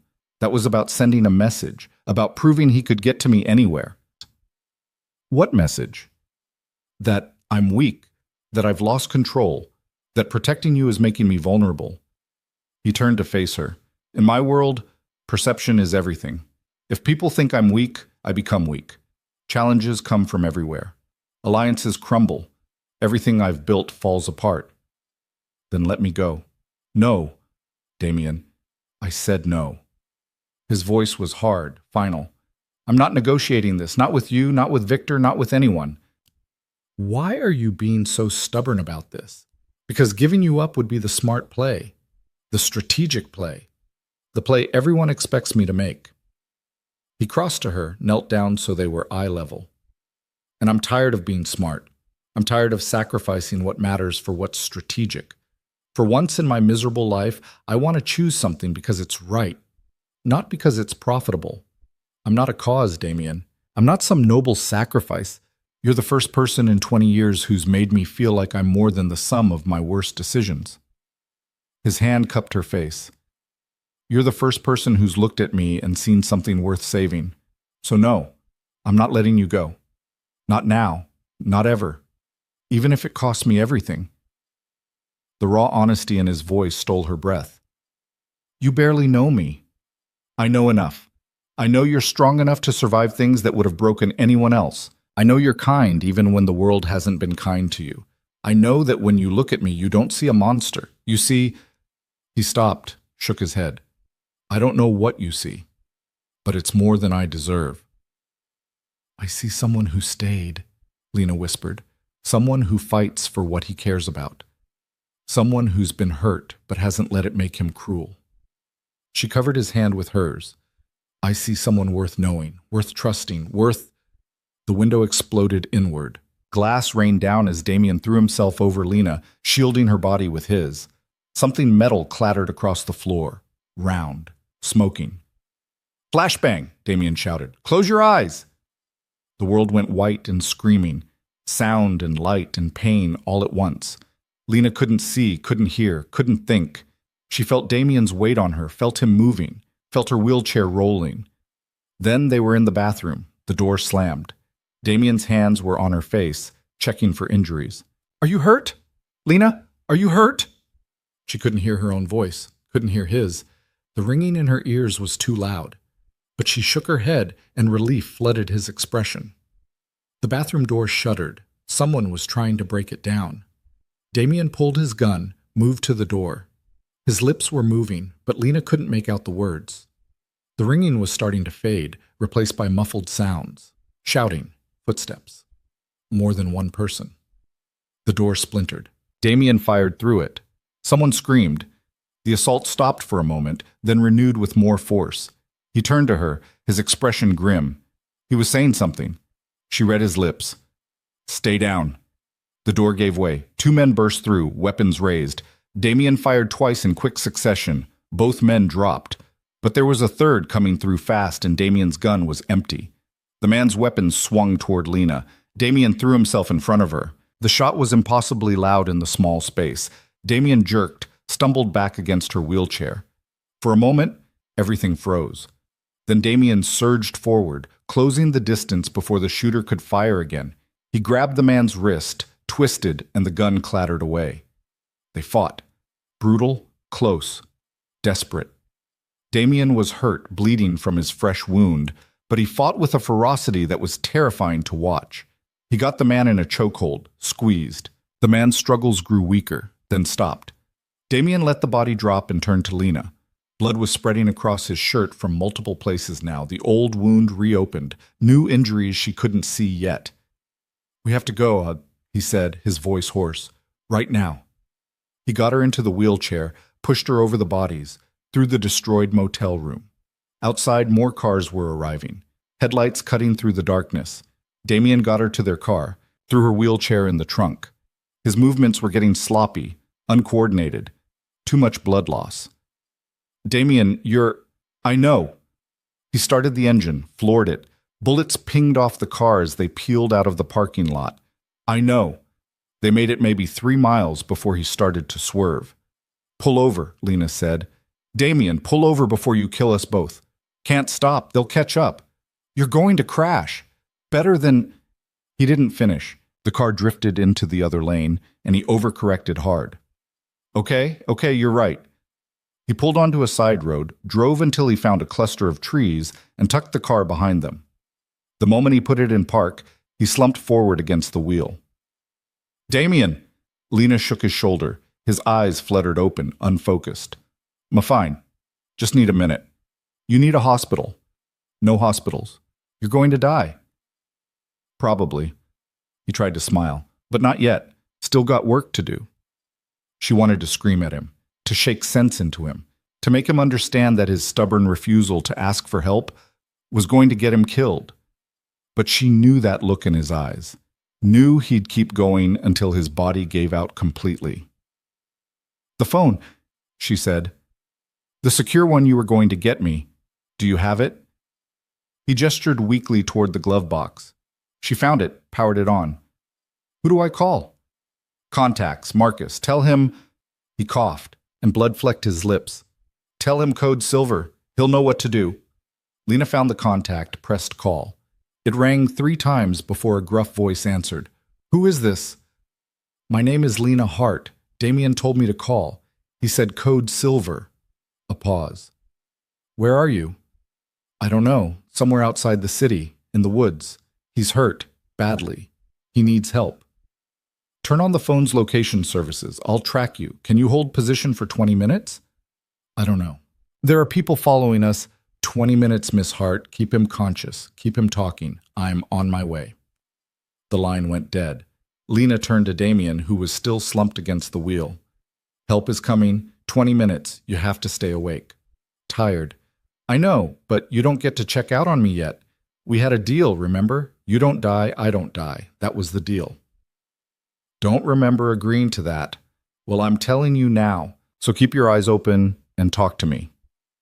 He forced his eyes open, looked at her. What do you want me to say? Anything. Everything. Tell me about the first time you felt safe. Never felt safe. There has to be something. He was quiet for so long she thought he'd passed out.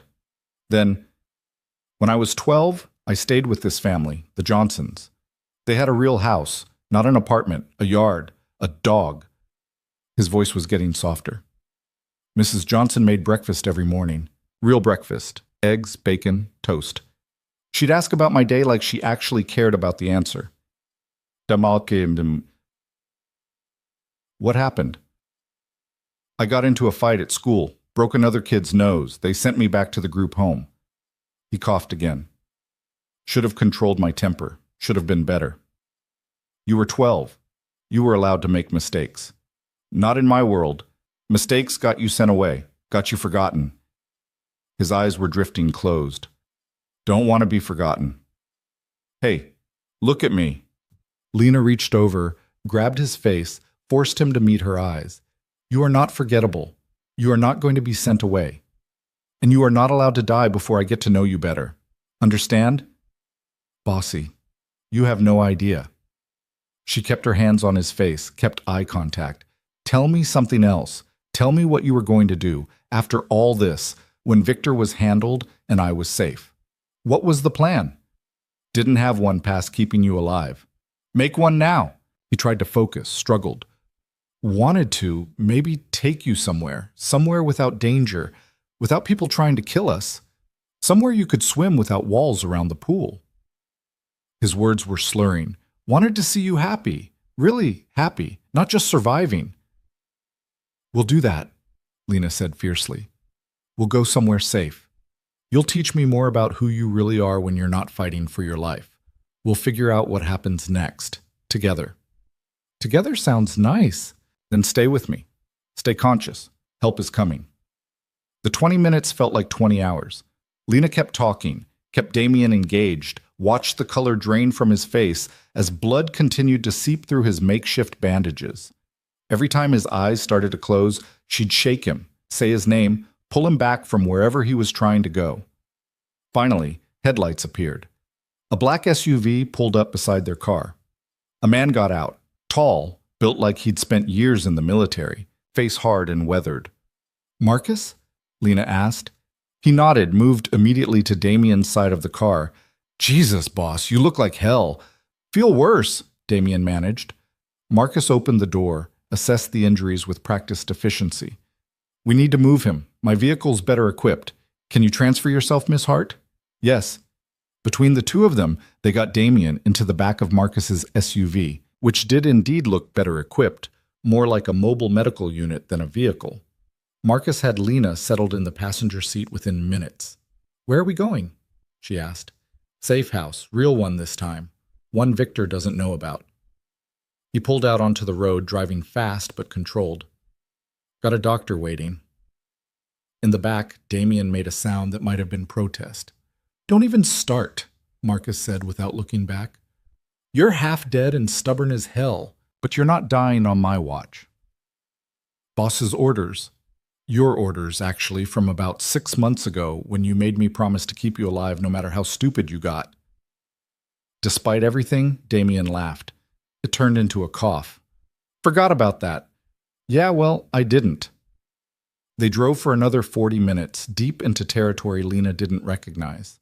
The safe house turned out to be an actual house. Suburban, ordinary, completely unremarkable. Which was probably the point. The doctor was waiting inside, a thin woman in her 50s with sharp eyes and no-nonsense demeanor. She took one look at Damien and started barking orders. They got him onto a table. The doctor cut away his shirt, revealed the full extent of the damage. Lena felt sick looking at it. Out, the doctor said. Both of you. I need to work. I'm staying, Lena said. Miss Hart, I'm staying. The doctor looked at Marcus, who shrugged. Your funeral.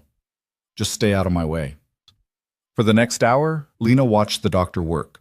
Watched her clean wounds, stitch deeper than Damien had, remove a bullet fragment he apparently hadn't noticed, pump him full of antibiotics and saline. Through it all, Damien drifted in and out of consciousness, his face pale as death. But he was breathing, his heart was beating. He was alive. Finally, the doctor stepped back. He'll live. Barely.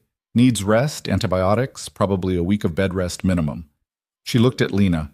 Can you keep him down that long? I'll find a way. Good. She stripped off her gloves. I'll check on him tomorrow. Marcus has my number if anything changes. After she left, Marcus helped Lena transfer Damien to a bedroom on the ground floor. They got him settled, hooked up to an IV, covered with blankets. You should rest too, Marcus said. You look dead on your feet.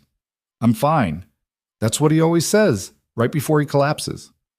Marcus headed for the door. I'll be in the next room if you need anything. And Miss Hart? For what it's worth, I've known Damien for 8 years. I've never seen him fight this hard for anything, or anyone. What are you saying? I'm saying whatever you two have, it's real, and it's worth protecting. He paused in the doorway. He's worth protecting, even when he doesn't think so. Then he was gone, and Lena was alone with Damien's shallow breathing and the steady drip of the IV. She wheeled closer to the bed, reached out, and took his hand. His skin was cool, clammy, but his fingers curled around hers, holding on even in sleep. You scared me, she whispered. When you threw yourself in front of that gun, when I thought you were going to die, I've never been that terrified in my life, not even during the accident. He didn't answer, didn't move, but his grip on her hand tightened slightly. I need you to wake up, she continued. I need you to be okay, because I just realized something, and I need to tell you while I still have the courage. His eyes opened, barely, but enough. Lena, he breathed. I'm here. I'm right here. Thought I lost you, in the motel, when that gun was pointed at you. You didn't lose me. You saved me. Again. Always. His voice was barely audible. Always gonna save you. I know. She brought his hand to her lips, kissed his knuckles. Now you need to save yourself. Rest. Heal. Let me take care of you for once. Okay. His eyes were drifting closed again. Lena? Yeah? Don't leave. I'm not going anywhere. Promise? She thought about everything that had brought them here. The accident, the party, the rain, the danger, the blood, the fear. Thought about how this man had seen her at her lowest and stayed anyway. Had fought for her when everyone else had walked away.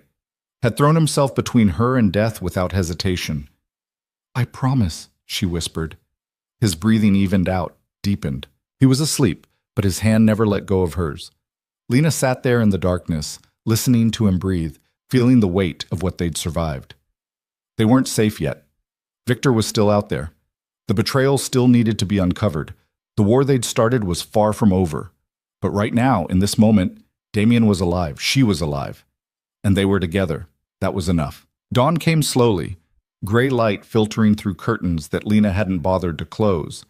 She'd spent the entire night in her wheelchair beside Damien's bed, watching the rise and fall of his chest, counting each breath like a prayer. Her back ached. Her arms were sore from holding his hand for hours. She didn't care. Around 6, his eyes opened, really opened, with clarity she hadn't seen since before the motel. You're still here, he said, his voice rough from disuse. I promised I wouldn't leave. People break promises. I don't. She squeezed his hand. How do you feel? Like I got shot. Twice. He tried to sit up, winced, thought better of it. How long was I out? About 8 hours. The doctor said you need at least a week of rest. Don't have a week. You're making time. Marcus's orders. Also mine. A ghost of a smile crossed his face. When did you get so bossy? When you decided dying was a viable option. She released his hand to pour him water from the pitcher on the nightstand. Drink this.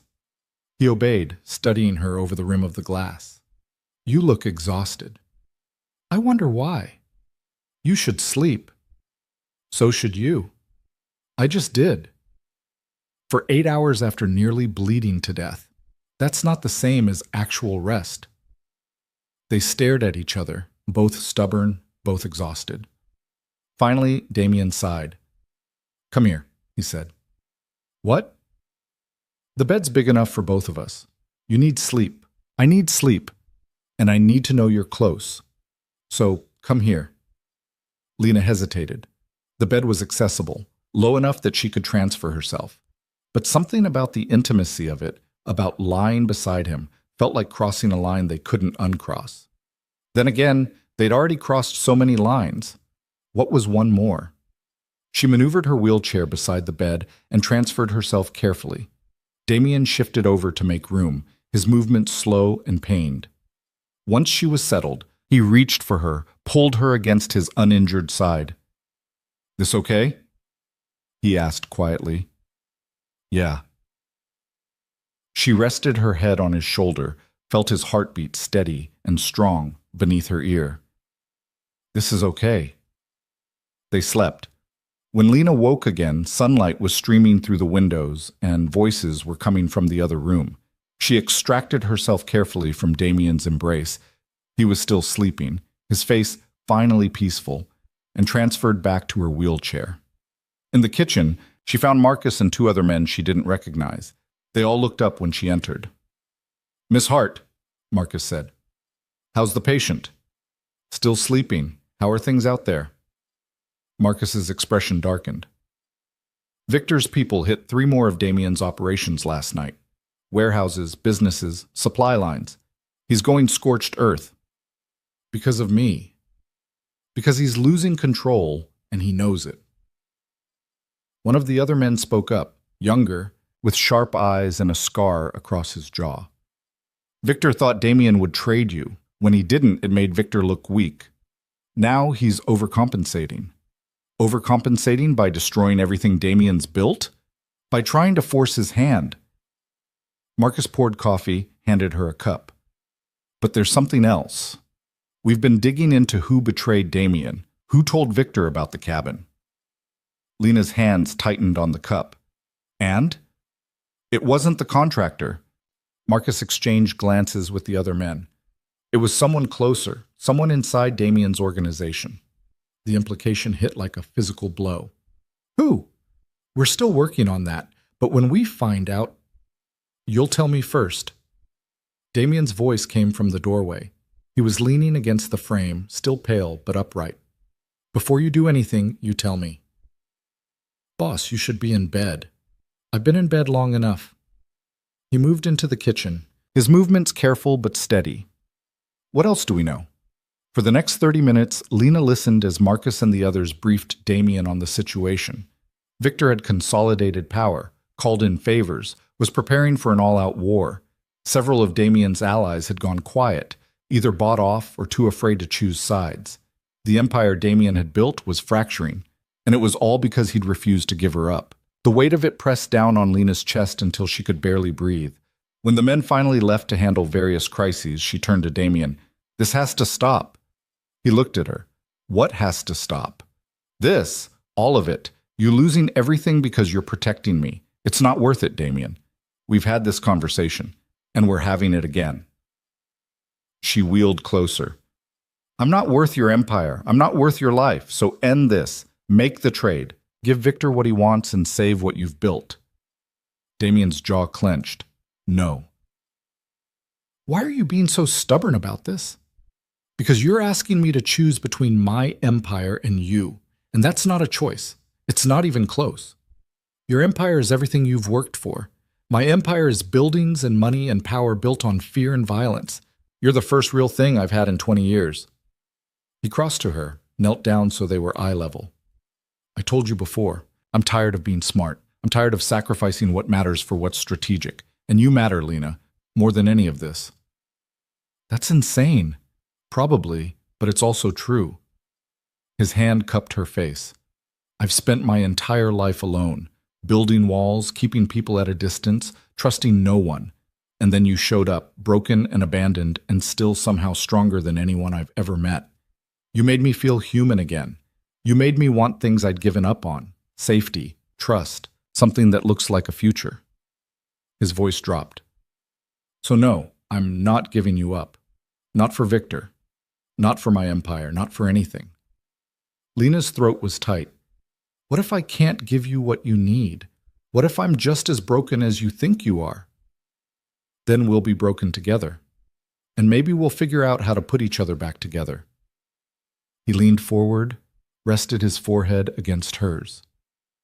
I'm not asking you to be perfect, Lena. I'm asking you to stay, to fight with me, to choose this mess we've made over the emptiness we both had before. She wanted to argue, to point out all the reasons this was a terrible idea, but when she opened her mouth, what came out was, okay, I'll stay, I'll fight, but on one condition.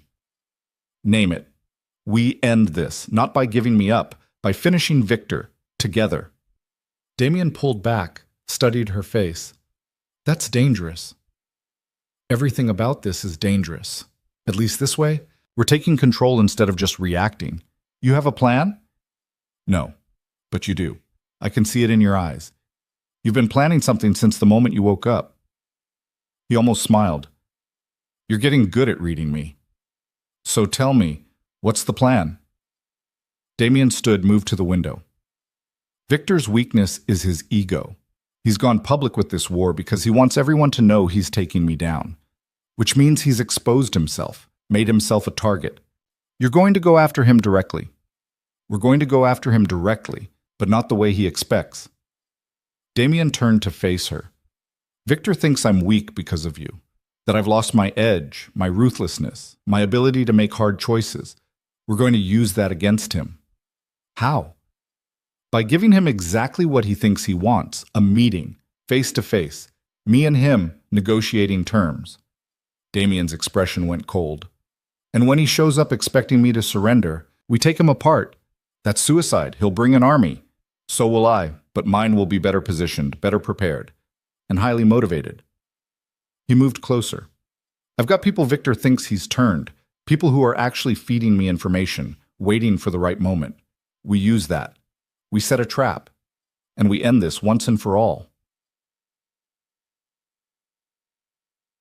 Lena's mind raced through the implications. When? 2 days. That's how long I need to set everything up and make sure my people are in place. That's also how long the doctor said I needed before I should even think about moving around.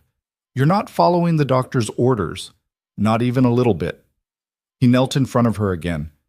But I need to know you're okay with this, with what I'm asking. Because once we do this, there's no going back. Victor dies or I do. Those are the only two outcomes. Then we make sure it's him. Lena took his hands. But I'm coming with you. Absolutely not. I'm coming with you, she repeated firmly. Victor thinks I'm your weakness. We use that. I show up at this meeting and he'll be so focused on me, on proving he was right, that he won't see the trap closing until it's too late. Lena, if anything goes wrong, we handle it. Together. Like you said. She held his gaze. I'm done being protected, Damien. I'm done being the damsel locked in the tower while you fight alone. We're in this together, or we're not in it at all. He searched her face, looking for doubt. She didn't give him any. You're sure about this? He asked quietly. I've never been more sure of anything. Something in his expression shifted. Pride, maybe, or respect. Okay, but you follow my lead. You stay where I tell you to stay. And if I tell you to run, you run. Agreed? Agreed. The next 2 days passed in a blur of preparation. Marcus coordinated with Damien's people, setting up the meeting location, positioning assets, confirming loyalties. The doctor came back daily to check Damien's wounds, each time shaking her head at how much he was moving around, but grudgingly admitting he was healing faster than expected. Lena spent the time getting stronger. She swam in the safe house's small pool, worked on her upper body strength, practiced transfers until she could do them smoothly even under pressure. If she was going into a war zone, she needed to be ready. On the second night, as they lay in bed together, a habit they'd fallen into without discussion, Damien spoke into the darkness. I found out who betrayed me. Lena turned to look at him. Who? My brother, The words hung in the air, heavy with pain. You have a brother? Half-brother, Stefan. We were in foster care together for a few years when we were kids. Only person who ever felt like family. His voice was flat, emotionless in the way that meant he was feeling too much. I brought him into the organization 5 years ago, gave him territory, trust, everything. Apparently Victor made him a better offer. I'm sorry. Don't be. This is the world I chose. Family doesn't mean much when money's on the table. But there was grief under the hardness. Betrayal that cut deeper than bullets. Lena took his hand. What are you going to do? What I have to. What he knew I'd do when he made his choice. Damien's fingers tightened around hers. In my world, betrayal has consequences. There's no forgiveness, no second chances. That doesn't mean it doesn't hurt. No, it doesn't. He was quiet for a long moment. He'll be at the meeting. Victor's bringing him as proof that my organization is falling apart, as a symbol of his victory. And when you see him, I end it, cleanly, quickly, without hesitation. He turned to look at her. Does that scare you, knowing what I'm capable of? Lena thought about it, really thought about it. A month ago, the answer would have been yes. But she'd seen what Damien was protecting her from, seen the violence that lurked in his world, seen him throw himself between her and death without hesitation. No, she said finally. It doesn't scare me, because I know why you do it, and I know you'd never hurt someone who didn't deserve it. You have a lot of faith in me. You've earned it. He kissed her then, soft and careful, like she was something precious. When they broke apart, his eyes were dark with emotion. After this is over, he said quietly, if we survive, I want to take you somewhere. Somewhere without danger, without people trying to kill us. Just you and me in the ocean. That sounds perfect. I want to learn who you are when you're not fighting to survive. I want to watch you swim without walls around the pool.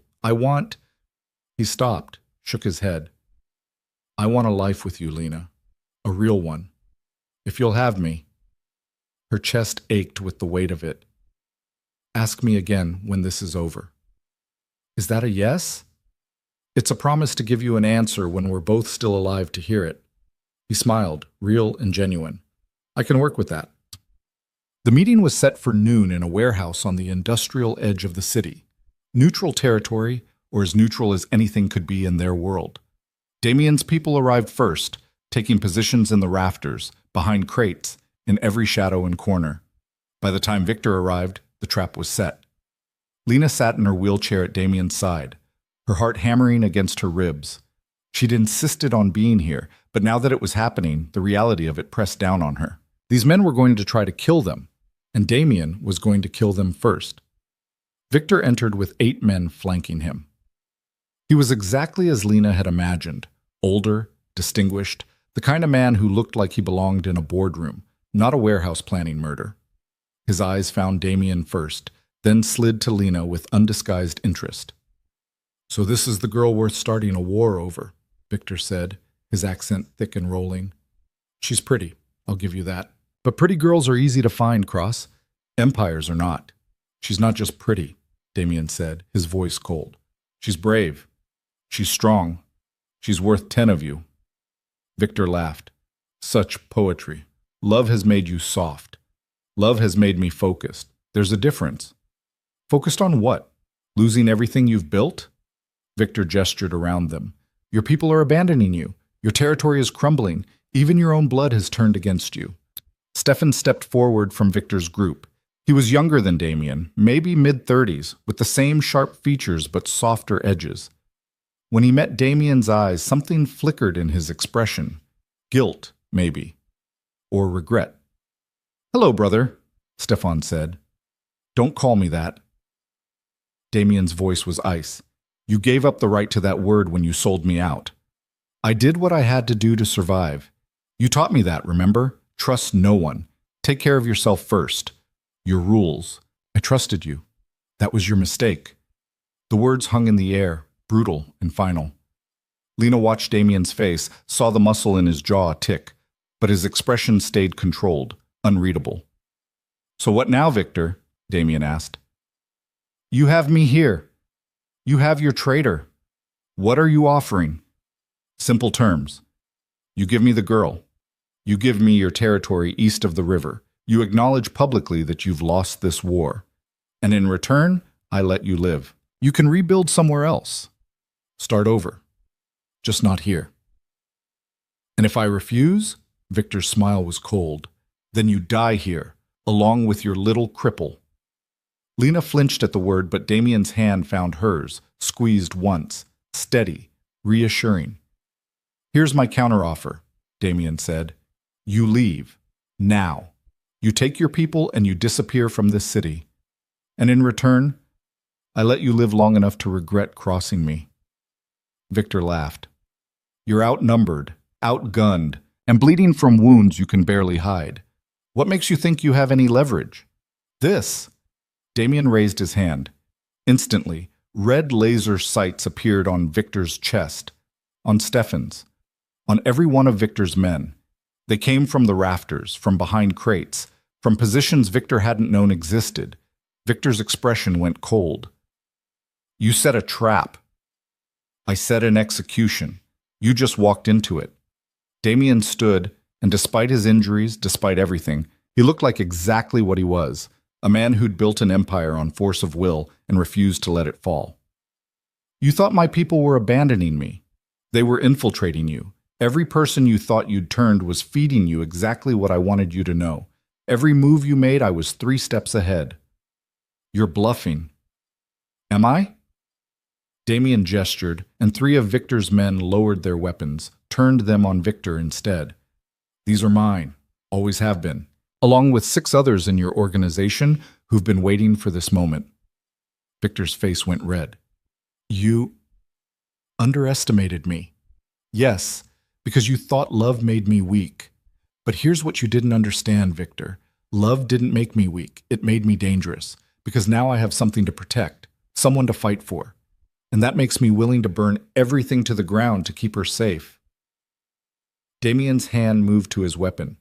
Victor's men started to react, but the laser sights never wavered. Last chance, Damien said. Walk away, leave the city, or die here. Basi eat.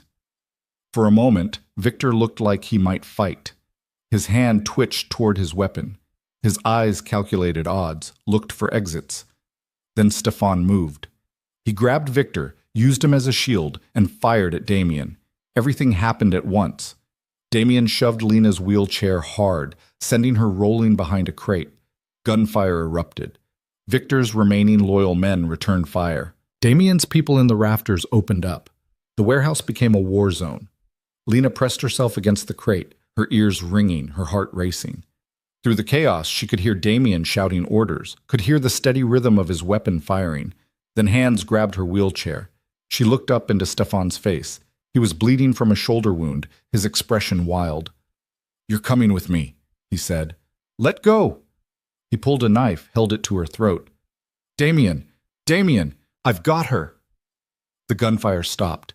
Lena could hear her own breathing, harsh and panicked. Stefan's hand was shaking, the knife pressing too hard against her skin. Damien appeared from behind cover, his weapon trained on Stefan. Let her go. Can't do that, brother. She's my ticket out of here. There is no ticket out. You're already dead. You just don't know it yet. Then we die together. Stefan's voice cracked. You and her, just like the family we could have been. We were family. You destroyed that. You destroyed it when you chose her over me, when you decided some crippled dancer was worth more than your own blood. The knife pressed harder. Lena felt a sting, felt warmth trickling down her neck. Damien's eyes went dark with fury.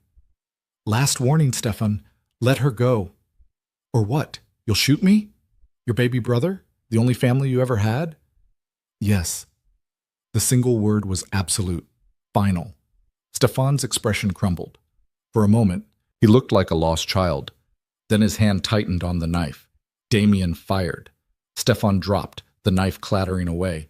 He hit the ground hard, blood spreading across his chest. His eyes found Damien's, wide and shocked. You actually...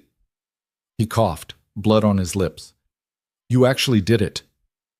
Damien knelt beside him, his face unreadable. I told you. I protect what's mine. She's not. Stefan's breathing was ragged. She's not worth this.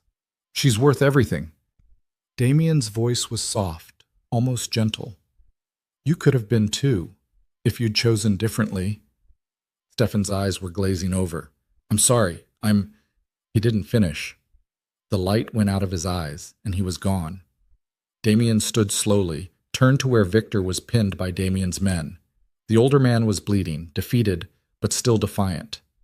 Well played, Cross, Victor said. But this isn't over. I have allies. You had allies, past tense. Damien moved closer. Every one of them is receiving a message right now. Photos of this warehouse. Photos of you, defeated. Proof that I won. By tomorrow, they'll be lining up to swear loyalty to me. Because that's how this world works. Power respects power, and weakness gets destroyed. So that's it? You kill me and take over? No, I let you live. Damien's smile was cold. I let you live with everyone knowing you lost. I let you live with your empire crumbling. I let you live with the knowledge that the man you tried to destroy is the reason you're still breathing. And every day for the rest of your miserable life, you'll remember that you had a chance to walk away, and you chose this instead. Victor's face went white. In their world, Lena realized, this was worse than death. This was humiliation, permanent, public, irreversible. Damien turned away from him, moved to Lena. You're bleeding. She touched her neck, felt the shallow cut. It's not bad? It's too much. He pulled out a handkerchief, pressed it gently to her neck. I'm sorry. I should have seen Stefan moving. You saved me. Again. She covered his hand with hers. Is it over? Yeah, it's over. Around them, Damien's men were securing the warehouse, disarming the last of Victor's people. Marcus appeared, his expression grim but satisfied. Clean sweep, boss. We got them all. No losses on our side. Good. Get Victor out of here. Make sure everyone sees him leaving in defeat. Damien's voice was tired, worn. And call the doctor. Tell her to meet us at the safe house. Already done. Damien nodded, then turned back to Lena. Let's go home. Home. The word settled in Lena's chest, warm and solid, because that's what the safe house had become. Not a hiding place. Home. They left the warehouse, left the bodies and the blood, and the end of Victor's empire behind them. In the car, Damien pulled Lena close, mindful of both their injuries. You were right, he said quietly. About what? About us ending this together. About taking control instead of just reacting. You were brave in there. Braver than you should have been. I learned from the best. He kissed the top of her head. I killed my brother today. I know. Doesn't that bother you? Lena thought about it. About Stefan holding a knife to her throat. About the choice Damien had made. About what it cost him. It bothers me that he made you do it. But I understand why you did, and I don't blame you for it. You should. Maybe. But I don't. She tilted her head to look up at him. You're not a monster, Damien. You're a man who's had to make impossible choices in an impossible world. And you chose me. You chose us. That's what I'm going to remember.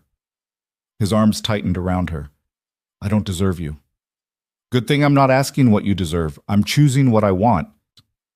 They drove in comfortable silence for a while. Then Damien spoke again. You asked me to ask you something when this was over. Lena's heart skipped. I remember. We're alive. We survived, so I'm asking. He shifted so he could see her face. I want a life with you, Lena Hart. A real one. Messy and complicated and probably still dangerous sometimes, but real. I want to wake up next to you every morning. I want to watch you swim. I want to learn who you are when you're happy. I want to build something with you that isn't based on fear or survival. Just us. Just this. Whatever this is. His voice dropped. So what's your answer? Lena looked at this man who'd saved her in every way that mattered, who'd seen her broken and stayed anyway, who'd chosen her over power, over blood, over everything. Yes, she said. To all of it. Yes. The smile that broke across his face was worth everything they'd survived to get here. 2 months later, Lena stood at the edge of a pool that wasn't surrounded by walls or security or danger. It was at a beach house somewhere warm and far from the city, with the ocean visible beyond the deck and nothing but blue sky overhead. Damien was in the water, waiting for her. "You coming in?" he called. "Give me a minute." She'd gotten better at the transfer from wheelchair to pool lift, but it still required focus, especially now when she was distracted by how different everything felt. Victor was gone, disappeared to some remote corner of the world where his name meant nothing. His empire had dissolved, absorbed by Damien's organization and others. Stefan's betrayal had been kept quiet, not out of mercy, but because some wounds were too personal to make public. Damien's empire had stabilized, stronger than before. But he'd started delegating more, trusting Marcus and others to handle day-to-day operations. Because he'd meant what he said. He wanted a life, one that included quiet mornings and lazy afternoons and time with the woman he'd chosen. Lena had started teaching again. Not ballet. Her legs still didn't work, might never work the way they had before. But adaptive dance, water movement therapy, working with people who'd been told their bodies had betrayed them. People who needed someone to show them they were more than their injuries. It turned out she was good at it. Maybe because she understood what it felt like to be broken and to slowly, painfully, put yourself back together. She settled into the lift, let it lower her into the water. Damien was there immediately, his hand steadying her. "I've got you," he said. "I know." She pushed off, started swimming. He swam beside her, matching her pace. They'd been doing this every day since they arrived, swimming together in water that felt endless, without walls, without limits. "I have something to tell you," Lena said after a few laps. "Should I be worried?" "Maybe. Depends on how you feel about the future." He stopped swimming, treaded water. "What kind of future?" "The kind that includes physical therapy, real physical therapy, with doctors who specialize in spinal injuries. The kind that might not fix me completely, but might help me walk again, at least a little."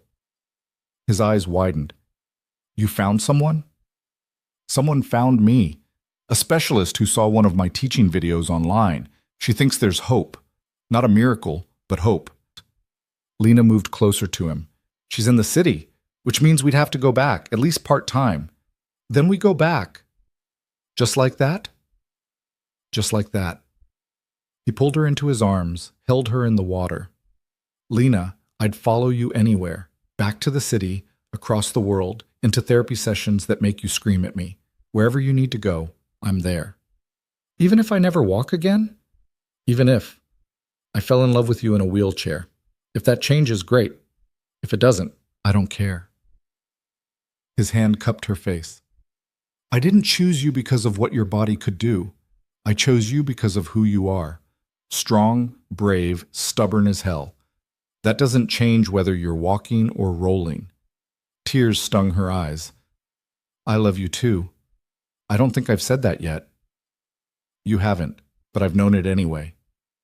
She kissed him there in the endless blue water, with the sun warm on their faces and the future spreading out before them like an ocean. Not perfect, not easy, but theirs. When they finally made it back to shore, Damien helped her into her chair and they sat on the deck, watching the waves. "Do you ever regret it?" Lena asked. "Choosing me over everything else?" "Not once." "Do you regret staying?" "Not even a little bit." He took her hand, laced their fingers together. "We're going to have a good life, Lena Hart." "We already do." And it was true. Because somewhere between the rain and the gunfire and the impossible choices, they'd found something neither of them had believed in anymore. Not safety exactly. There would always be danger in Damien's world. Not perfection. They were both too damaged for that. But they'd found each other. Two broken people who fit together in ways that made them both stronger. Two people who'd been abandoned and had chosen to stay. Two people who'd looked at darkness and decided to build something that looked like light. That was enough. That was everything. Years later, when people asked Lena about how she met her husband, she never told the whole truth. She'd say they met at a party, which was technically accurate. She'd leave out the danger, the blood, the bodies. She'd smile and change the subject. But sometimes when Damien caught her eye across a room, she'd remember. Remember sitting in the rain, invisible and forgotten. Remember being seen for the first time in months. Remember being saved over and over by a man who'd needed saving just as much. She'd remember choosing to stay, and she'd know with absolute certainty that she'd make the same choice every single time. Because love, real love, wasn't about finding someone perfect. It was about finding someone who saw your scars and stayed anyway. Someone who fought for you when everyone else walked away. Someone who chose you over and over, even when the choice was hard. Damien had chosen her, she'd chosen him, and they'd built a life from that choice. Messy and complicated and sometimes still dangerous, but real.